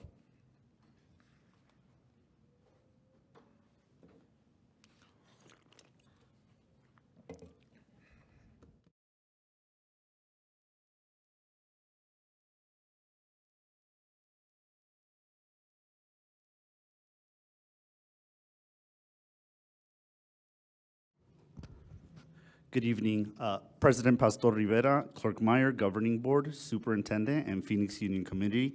Today we will be presenting the proposed expenditure budget for the next fiscal year. Before discussing the budget, I will provide an overview of today's presentation. Today we'll share the budget timeline for Arizona school districts, important factors taken into consideration when building the budget, provide a general overview of the budget, and share future directions. This slide summarizes the budget timeline for Arizona school districts. Currently, we are proposing the expenditure budget for next year. In 2 weeks, we will meet again to bring forth this budget for adoption by the board. In October, you will see the annual financial report. Then in December and May, you will see the budget revisions. These are done annually to better reflect our actual enrollment and expenditures. As a reminder, the budget is a dynamic document that shifts based on student enrollment, which is why we bring it to revision in December and May. This slide provides a historical context for the budget. Over the last 3 years, the district has been cutting budgets primarily at the district office. Initially, budget reductions occurred at the district level by restructuring executive team, not hiring vacant positions that did not have a direct impact on students, and analyzing purchase services to reduce budgets. We have continued to analyze vacancies and purchase services and will be developing a comprehensive return on investment process to help with decision-making on these items. Now I will go over considerations when building the budget. 3 main factors affecting this year or next year's fiscal budget are our continued declining enrollment. When schools lose students, they lose revenue. This has a significant impact on our budgets. Second, uncertain budget for fiscal year 27. Currently, the state budget has not been approved. Legislators are currently in negotiations. While we do not expect significant changes to the education budget, it is possible that they can happen and they may have an impact on our budget. Third, increased operational costs. Next year's budget is based on continued increases to healthcare. The district absorbed the 11% increase while continuing to provide the employee-only health plan at no cost to our employees. Transportation costs continue to rise, resulting from regular and diesel fuel increases. Utility costs are also expected to increase, with both APS and SRP increasing rates. And overall, general district operations are expected to increase, resulting from high inflation. To address the significant decline in enrollment, the school board established a budget committee to gather community feedback, set priorities, and plan for budget reductions. The school board adopted the budget committee priorities recommendations, which were used to propose budget reductions. Because the majority of the budget comprised of salaries and benefits, employees were affected by these budget reductions. As of last week, 81% of those affected by the reductions in force have either been placed in a different position or retired. Thanks to the foresight of this school board, the budget reductions for this year will cover the loss of revenues for this fiscal year and the projected losses for next fiscal year, which is fiscal year 27, and we're currently planning for fiscal year 28. Later in this presentation, I'll provide the short overview of the findings for the budget engagement process that took place this year to plan for fiscal year 28. Again, not next year, but the following year. Next, I turn it to Ms. Reese to provide an overview of the fiscal year 27 expenditure budget. Good evening and thank you. The FY27 expenditure budget is based on the following assumptions. The average daily membership of 23,700 students, approximately 3,100 employees, 23 schools, an expected 2% inflation increase to our per pupil base funding, slight decrease to the teacher experience index, which is an additional funding based on teaching experience, a slight decrease to the state retirement contribution, and the normal 75-25 split with district additional assistance, otherwise known as CORAL. Based on these assumptions, the district M&O expenditure budget is about $381 million, or about $16,000 per student. The district's major investments include student-based outcomes encompassing classroom instruction, tutoring, and other direct student instructional services, amounting to about $181 million, or $7,600 per student. The second major investment is in future career readiness, which includes CTE programming, academy models, IB, dual enrollment, and other career readiness programs. This amount also includes a one-time bond investment in the CTE programming to start the pre-planning phase of the Advanced Technical Center. This investment is expected to increase enrollment in our comprehensive high schools by offering high-demand career and technical programming for students. The third investment and commitment to our students and community is the multi-tiered safety and comprehensive student support system, which includes services for our students such as counseling, social workers, case management, community resources, and tiered safety support at the campus level. Examples of these safety investments include safety assistance, the strategic badges for all employees, the V-Alert system. These costs also include one-time expenditures from the bond for the fencing, the cameras, renovations to secure front offices at school sites, including Fairfax, Camelback, and others throughout the district. Over the last 3 years, the district has lost about 2,400 students. When schools drop in enrollment, revenues drop. Comparing proposed budgets, the total budget has dropped about $11.3 million. Fewer students results in less funding for schools. This slide provides a summary of the budgeted expenditures by different categories. Overall, about $180 million is budgeted for regular education and $53 million for special education.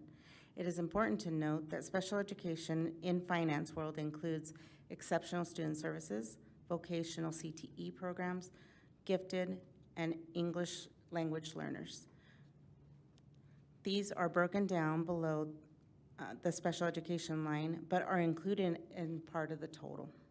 Another major budgeted expenditure for the district is student transportation.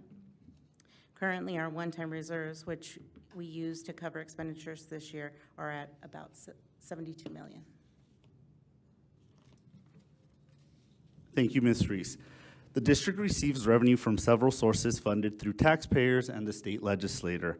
The majority of revenues come from property taxes and state equalization. Other sources of revenue include overrides, which is a mechanism developed by the state legislator for districts to receive additional funding beyond the state allocation, if voters approve. Unique to Phoenix Union, the district also received about $55 million in desegregation funding and about $2.4 million for dropout prevention. I want to take the time to thank our taxpayers and community for their continued support of the district and the approval of last year's override. Approval of the override allowed the district to receive about $30 million in M&O funding and $21 million in capital funding. Overall, the tax rate for the district has decreased over the last 5 years. Compared to the last year, the tax rate decreased about 9.6 cents. The tax rate is comprised of the primary and secondary rates. The primary tax funds schools' maintenance and operation funds, so our general fund basically, adjacent ways, and dropout funds, while the secondary tax rates fund desegregation, bonds, and override. The tax rate is not set by the school district and is set annually by the legislator and determined through assessments from the county. A quick legislative update. The legislator is still negotiating the state budget. We expect a 2% inflationary increase, which you see in the fiscal year 27 budget, which will be offset by continued decline in enrollment and rising operational costs. It's expected that Prop 123 will remain constant. Overall, public school enrollment continues to decline throughout the state, similar to Phoenix Union. In addition, we expect an increased distribution of budget for empowerment scholarships, or ESAs, which are diverting more money away from public schools. One positive outcome of last year's legislative session is that the aggregate expenditure limit for fiscal year 27 has already been approved. Essentially, this will permit the districts to spend to go above the collective spending cap that was established in the 1980s without having to cut or eliminate budgeted expenditures. While we expect the district to continue to see declining enrollment, we have taken proactive steps to increase enrollment. Every state has continuous recruitment and retention initiatives to increase enrollment and retention. The majority of the schools in the district reach out and recruit at feeder schools, both public and charter, in the fall. As much as possible, this is done strategically in the fall to ensure the students learn about our academic programs before enrolling, which typically occurs around October. In the spring semester, schools bring students to school sites to experience the academic programming. These experiences are important because students see themselves as Phoenix Union high school students and develop key relationships with adults and peers. Aside from visits, marketing regularly promotes the school academic programs and activities, helping ensure the district attracts new students. Today, you approved the pre-planning phase, architectural and contract services for the Advanced Technical Center. The Advanced Technical Center will expand CTE programming in the district's south and southwestern corridor, attracting new students to the district. Based on preliminary data from the demographic study, this area continues to grow with the student age population. The purpose of ATC is to increase comprehensive school enrollment by providing CTE programs that lead to career certifications. This will not operate as a traditional high school, but instead operate as a technical program. Thank you. In addition to increasing our recruitment efforts, the district collaborated to develop several MOAs, reducing dependency on staffing service. This was a collaboration between all three associations in the district office. While there's no currently salary increase, the district absorbed the 11% increase for employee-provided coverage and continues to offer the Alliance PPO at no cost to our employees. Next year, the district will pay over $10,000 per student for health care.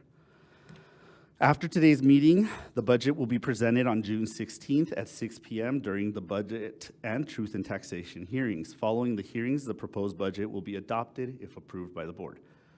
Looking ahead, we expect the education market to become more competitive with fewer students and greater competition with other school systems that attract them. This year, we continued engaging the community on budget decisions that will need to be made for fiscal year 28. Not next year, but the following year. We hope to remain at least a year ahead of reductions to make thoughtful strategic decisions today that uphold fiscal responsibility while supporting student success. This slide summarizes budget scenarios for future years. We really have three options. Enrollment continues to decline. Here we show a decline of about 1,000 students, resulting in about an $8.7 million revenue. Second option is enrollment remains stagnant or flattens, resulting in little to no change on the budget. And then the third option is enrollment increasing. Here we demonstrate an increase of 150 students, resulting in about a $1.2 million increase in revenue. As we move forward, it will be crucial to clearly identify optimal staffing levels to serve our students while providing exceptional academic programming. In this slide, I show a summary of the findings and potential strategies for this year's engagement process. The three major areas identified through our engagement process was one, the need for continued feedback and meaningful budget engagement. Our community said that they like to be involved in the budget process and they want to learn more about it. Two is updating policies on reporting the budget and potentially developing a fund balance policy. Three is reducing costs by increasing class sizes, optimizing the district staffing model. We hope to share these findings with you in more detail at a future board meeting in August or September. We want to thank you for your patience. I know that this presentation was a little bit longer than usual, but we wanted to provide a more thorough understanding of the budget as we optimize how we communicate and increase our transparency. Thank you very much. I'll now take any questions. Any questions? Representative Marquez. Yeah, thank you. Superintendent Andrade, Dr. D'Alba. On your looking ahead to FY 28 slide, if you can go back to that. So it looks like there's an assumption here that we'll continue to see declining enrollment. Is there any preview of that demographic study, or how soon can we look at that? We've been working on that the entire semester. I'm sorry, we've been going back and forth just to provide as much information as possible. That number is based on the 2023 data. As soon as we get the demographic study, which should be at the end of this month, we'll be able to provide a more accurate. I believe at a future study session, we'd like to bring that information to you all so that you can see kind of where we're growing and matriculation rates and different stuff like that. President Pastor Rivera, Superintendent Andrade, Dr. D'Alba, and how forward looking is that demographic survey? Is it just for the next school year, or is it projecting the next 5 or 10 years out? Thank you, President Pastor Rivera, Representative Marquez, that demographic study will be for 3 to 5 years. 3 to 5 years, thank you. And then President Pastor Rivera, Dr. D'Alba, so scenario A is we're looking at a drop in 1,000 students. Is that for like the next school year? Is that every school year we're going to lose 1,000? Like at what point does what you know about the demographic survey so far, your assumptions, at what point do you think we'll flatten or stabilize in the current environment with, if nothing changes based on demographics and based on statewide and open enrollment and the ESA voucher program? President Pastor Rivera, Representative Marquez, these were just examples. They're not actual like data that we're predicting 1,000 students. That's actually one of the questions that I asked in the demographic study, which is kind of why there's a lot of back and forth, is at what point do we stabilize? At what point do we get? Based on the previous demographic study, I can say it looks like we'll get flatline around 21 to 20,000 students. However, that is 2023 data. There's a lot of things that have happened since there, and so I wouldn't be able to accurately respond to that question without the current demographic study finalized. Okay, thank you. No further questions. Clerk Meyer? President Pastor Rivera and Superintendent Andrade, I just wanted to celebrate how much your skills in, I think the district skills in describing the budget and more like in the diagrams that we have has been really helpful to people without a strong finance background. And I want to say that I know you all have gone to conferences and training, so it's really paid off. So I'm thankful for Ms. Andrade for your investment in our employees, because as you see, like the ROI is like, you all become stronger presenters, and it makes it easier for people at the dais or people who are looking at our budget to really understand the breakdown. So thank you for your continuous investment in our staff, and thank you for doing the trainings and doing all the conferences. President Pastor Rivera and Member Meyer, thank you for noticing that. There has been a concerted effort. I do want to recognize Member Marquez for pointing out and really pushing a few years ago, actually, for us to go to Edunomics, and the three of us did go to Georgetown and continue to work with Jessica Swanson. And I see what's possible, and this is actually just the beginning of where we will go with the budgets. Each school will have kind of their own little booklet, and it will make sense to the parents and the community. So, so thank you for recognizing, and thank you, Dr. D'Alba and team, for taking conceptual information and then putting it into action. A lot of times we get it, we nod, but then we don't make the changes, and you hit the ground running with it. So thank you. Thank you. Representative Oliver and then Representative Napa. Thank you, Dr. D'Alba. Thank you for the presentation. It was really good. These are just questions. When we look at the demographic data, do we look at like new housing trends and builds from the city? Because I know in the area of my ward, there's a lot of new housing going up. So, and this is for you and also for Superintendent Andrade. You know, do we have plans to shift, you know, our resources if we see that an area is growing, so that we can have those resources ready for when those kiddos come to our schools, because they're going to come to our schools. I'm going to drive by their houses. No. Thank you for the question, President Pastor Rivera, Board Member Oliver. The demographic study does include housing data. It's actually, what's kind of neat about the demographic study is we're working with the same organization that also did the City of Phoenix demographic studies and the ones that they do for workforce development. And so it'll provide information on housing. It also provides information on kind of where students, what type of schools students are going to in certain neighborhoods. In terms of future investments, as we move forward, when we say optimizing our staffing models, it really is about shifting resources where they're needed the most. And that really is the model that we're aspiring as a team to collectively do. And we would like to bring to school sites, like, basically, it'll be a one-pager if possible, but sometimes it's a lot of information, but an idea of like, hey, this is more or less how much revenue you receive, this is your staffing, it's on point, above or below, and this is kind of where you should set goals.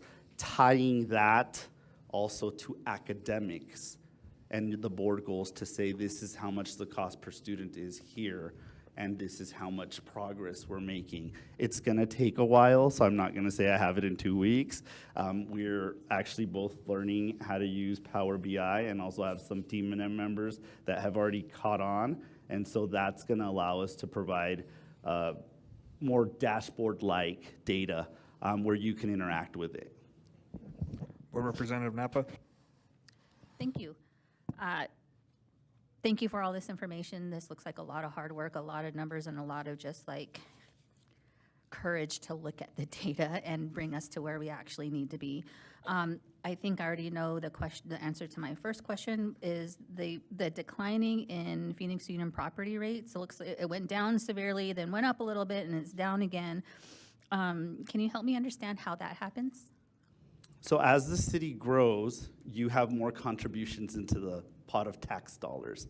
And so essentially, the more growth we get, we still have the same, we have the same amount of revenue that we're trying to collect in a sense, because our enrollment's declining, but we're still collecting that revenue. So as the city grows, let's say I need to collect $100 and I start off with 5 houses, right? Then every house will give about $20. But then if I have 10 houses in that same area, now every house gives $10. So in the most simple way, that's kind of what happens as the city grows.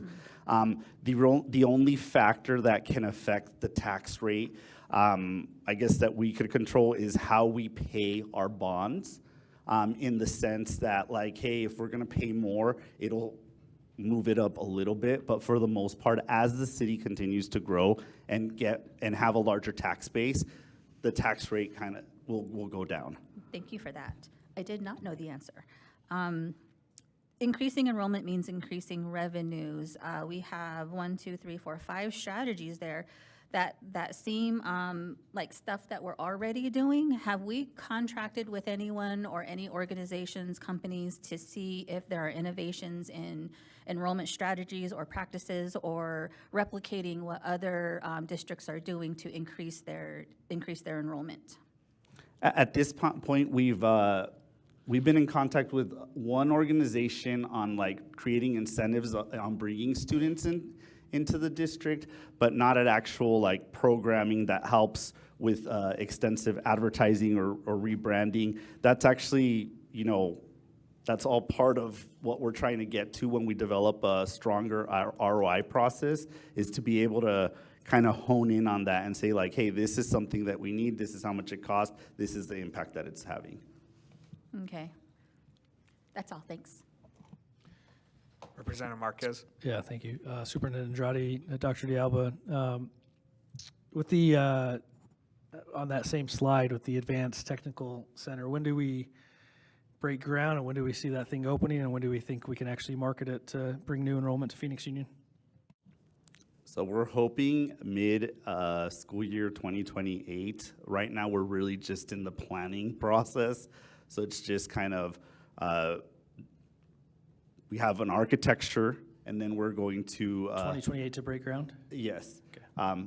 But the idea is it'll be phased, right? Because we want to ensure that we're investing correctly. We're using demographic study data to identify programming, and then also doing surveys. We've done a few surveys with the community down in Levine, and I don't have that with me, but the majority of our respondents right now have basically said they're looking for more career technical opportunities and hands-on learning that prepares them for career in a technical field. The highest interests right now are in healthcare, in AI and cybersecurity tech, and then in the trades.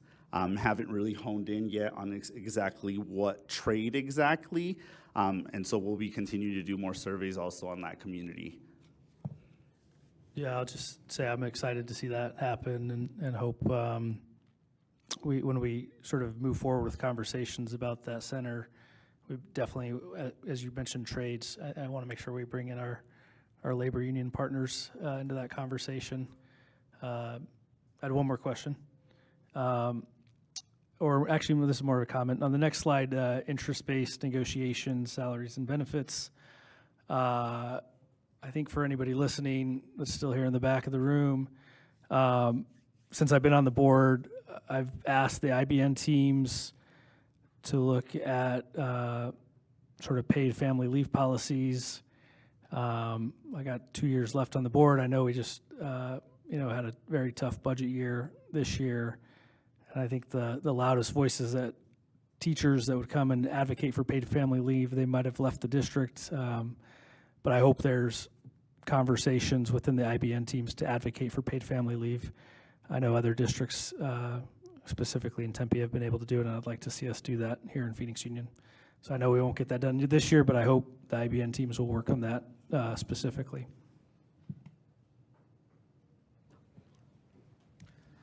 Board Representative Oliver? I just want to have a discussion with Representative Marquez, get on that at the state ledge and give us some more money so we can get that done. Thank you. Clerk Meyer?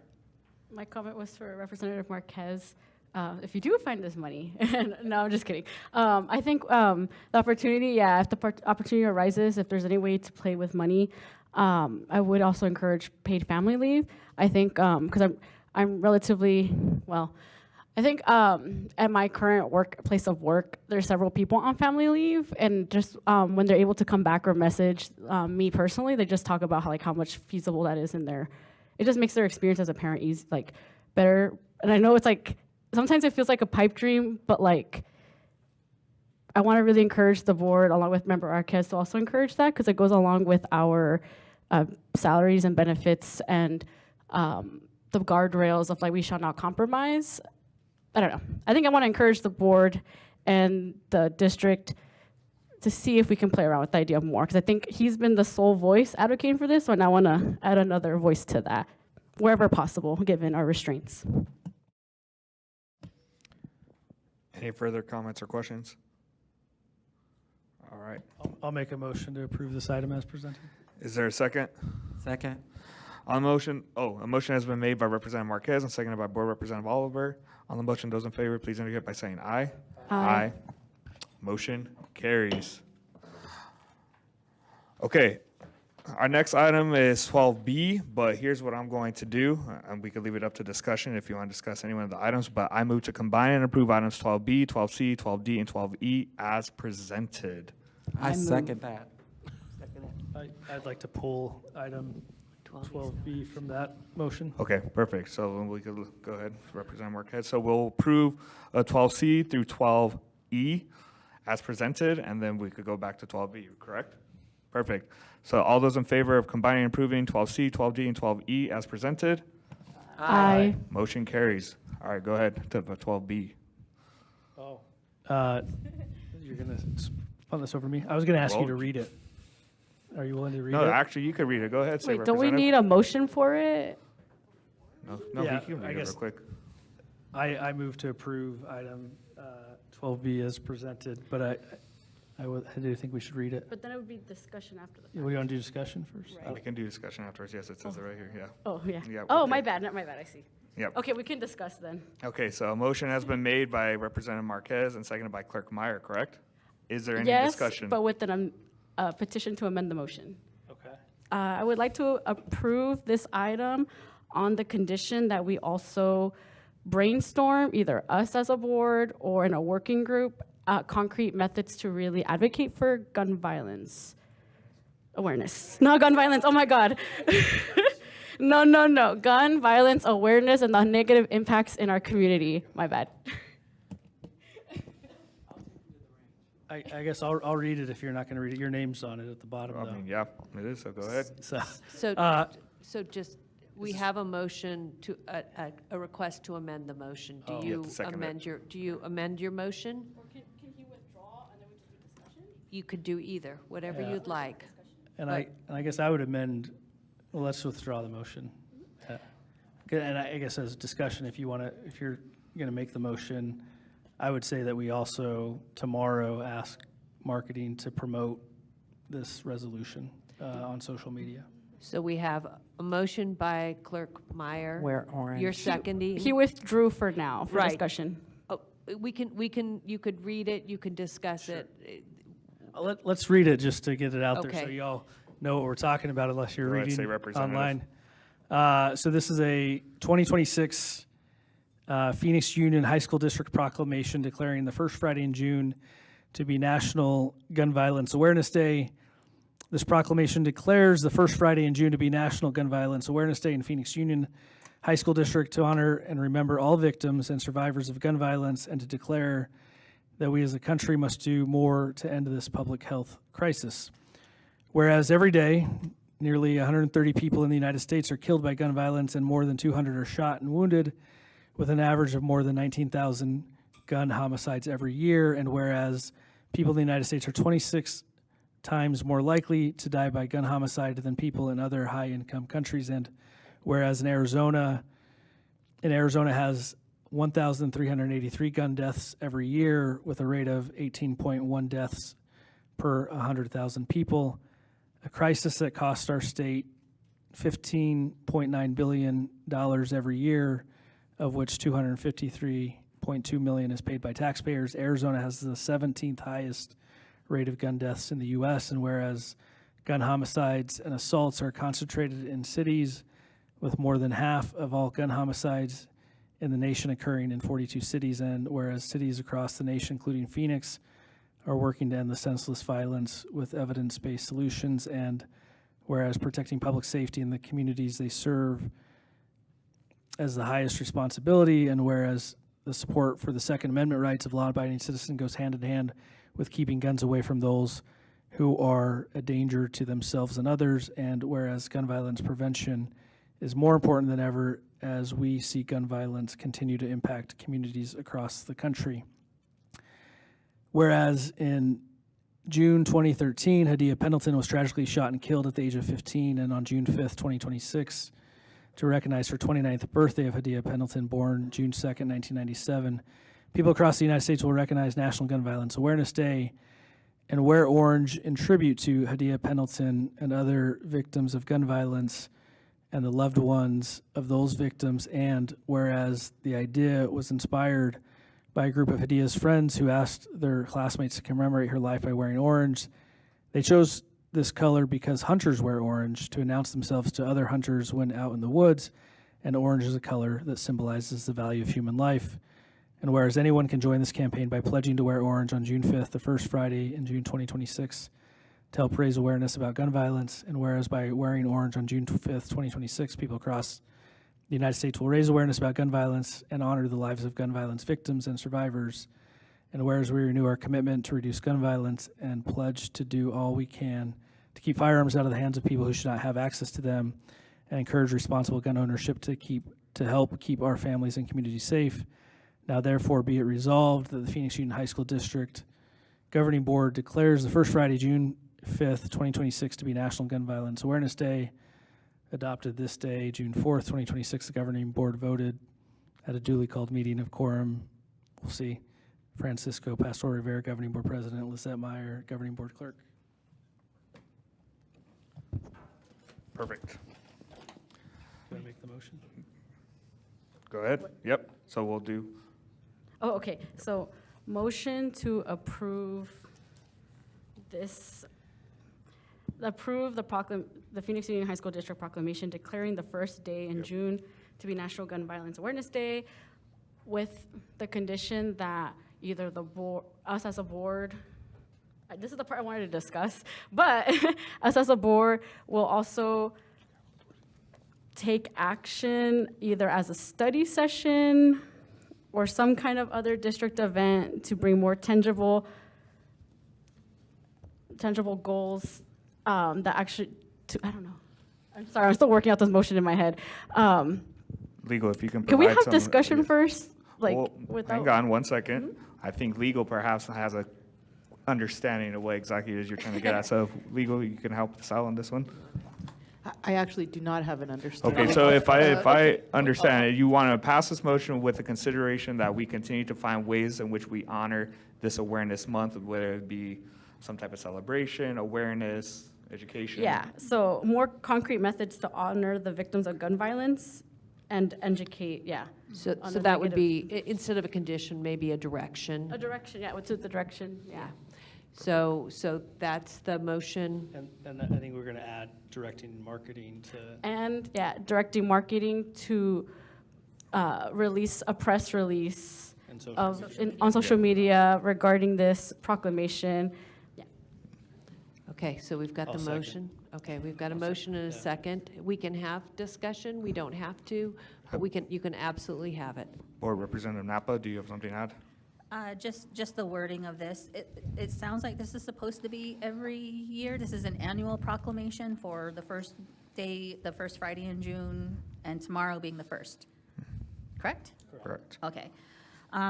Yeah, just what are we doing now to lift up gun safety and gun violence prevention? I know that that's kind of been a discussion, how we're making sure that our families are aware of gun safety and the other protocols and resources they have to secure guns. And I think in Board Member Meyer's spirit is to be more action-oriented and not just have this be a proclamation, have some tangible action behind what we're passing. President Pastor Rivera. Yes, Representative Yeah, Marquez. Thank you. On that point, I think before I got on the board, and then once I first joined the board, the district did pass a secure storage policy directing the district to at least send a letter home to all parents, whether they have a gun in the house or not, about proper secure storage. I think one small action we could take in future discussions is I think that secure storage letter is in the student handbook and sort of gets lost in all the things that parents have to sign at the beginning of the school year. And just as I was reading this proclamation, maybe we make it bright orange, and so it stands out. And so, parents actually take some time to read it. But I think to Board Member Meyer's point, we should be thinking more about what we can actually do in our communities to contribute to this in a meaningful ways. Perfect. Superintendent? Yeah, we certainly, also President Pastor Rivera, Member Marquez, we can certainly also brainstorm as an executive team. I love the idea of the orange, whether that's electronically or in a hard copy.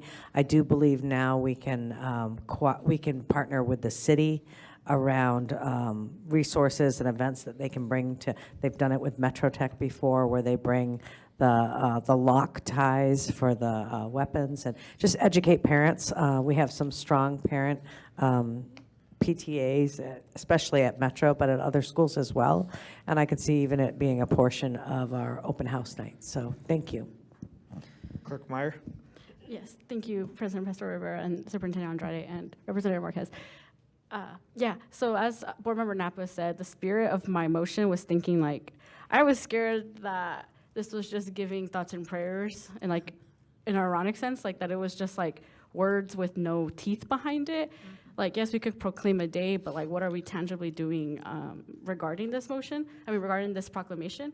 So that was the spirit of I am in favor of signing this, but then also what concrete steps are we doing to honor Hadia Pendleton's memory and all the other victims of gun violence? So yeah, so I like your idea of the orange flyer, or virtually or in person about gun safety or storage. So yeah, so this is an area out of my expertise. So I would really like to hear, as Superintendent Andrade said, ideas from the district team, and I'm also welcoming the opportunity to maybe look at partner orgs that do focus on this to get their ideas of how have they spread awareness within schools or educational settings. Thank you. Board Representative Napa? To add on to that, it would be, number one, this is a proclamation or the day of remembrance is tomorrow, and we don't have any of our students except for our students in summer school. So it would be, I think, ideal, again, to put action behind the proclamation to figure out how we can bring attention to this during the school year, and also tap our students for ideas. We really want to plant that seed early and just not make this noise, make it really meaningful for them, and make them included in the planning and the visioning of what this proclamation could be. Perfect. Well, so we have the motion, we have the second. Go ahead and, all right, all those in favor? Aye. Motion carries, and we already approved 12C through 12E, if I'm not mistaken, correct? Perfect, all right. Yes. The next item is for information only, no action required. Receipt of revised governing board regulation, ACAA-R Title 9, sexual harassment. This item is informational only, and though no action is required, receipt of governing board regulation, ACAA-R, is acknowledged. Item 13A, next meeting. The public hearings on the budget and truth and taxation, along with the special meeting, will be held on Tuesday, June 16th, 2026, immediately following the study session, which begins at 4 p.m. The next regular meeting of the governing board is scheduled for Thursday, August 6, 2026, at approximately 6 p.m. Item 13B, request for future agenda items. Members, are there any items you would like to recommend to be considered for future board meeting agendas? Board Representative Cross? Is it possible to get some results on our goals in the next meeting? Is that scheduled for that, or am I stepping out of turn here? That will be happening at the study session on June 16th. Okay, thank you. We didn't have the data in time for this one. Item 13C, motion to adjourn. Having concluded our business, is our motion to adjourn? I got a future item. Oh, wait, do you add a future item? Okay, Representative Marquez. Yeah, I'd request a future item on setting board meeting rules. So if we're going to limit vote explanations or points of privilege, we do that at the legislature, so I actually appreciate you doing that, but I think just knowing, are we going to set rules, or are we just going to do it how we've done it before and sort of have free-flowing conversation? So if you want to think about, what you think the rules should be, if vote explanation should be limited to 2 minutes or 3 minutes or a minute and a half, I think, or how many questions we ask even. I think that'd be worth having as a conversation as a board and agreeing to the rules. Perfect, thank you. Representative Napa? Oh, no, I'm sorry. I was going to second Okay. the So, adjournment. a motion to adjourn has been made by Board Representative Oliver and seconded by Board Representative Napa. On the motion, those in favor, please indicate by saying aye. Aye. Motion carries. We are adjourned.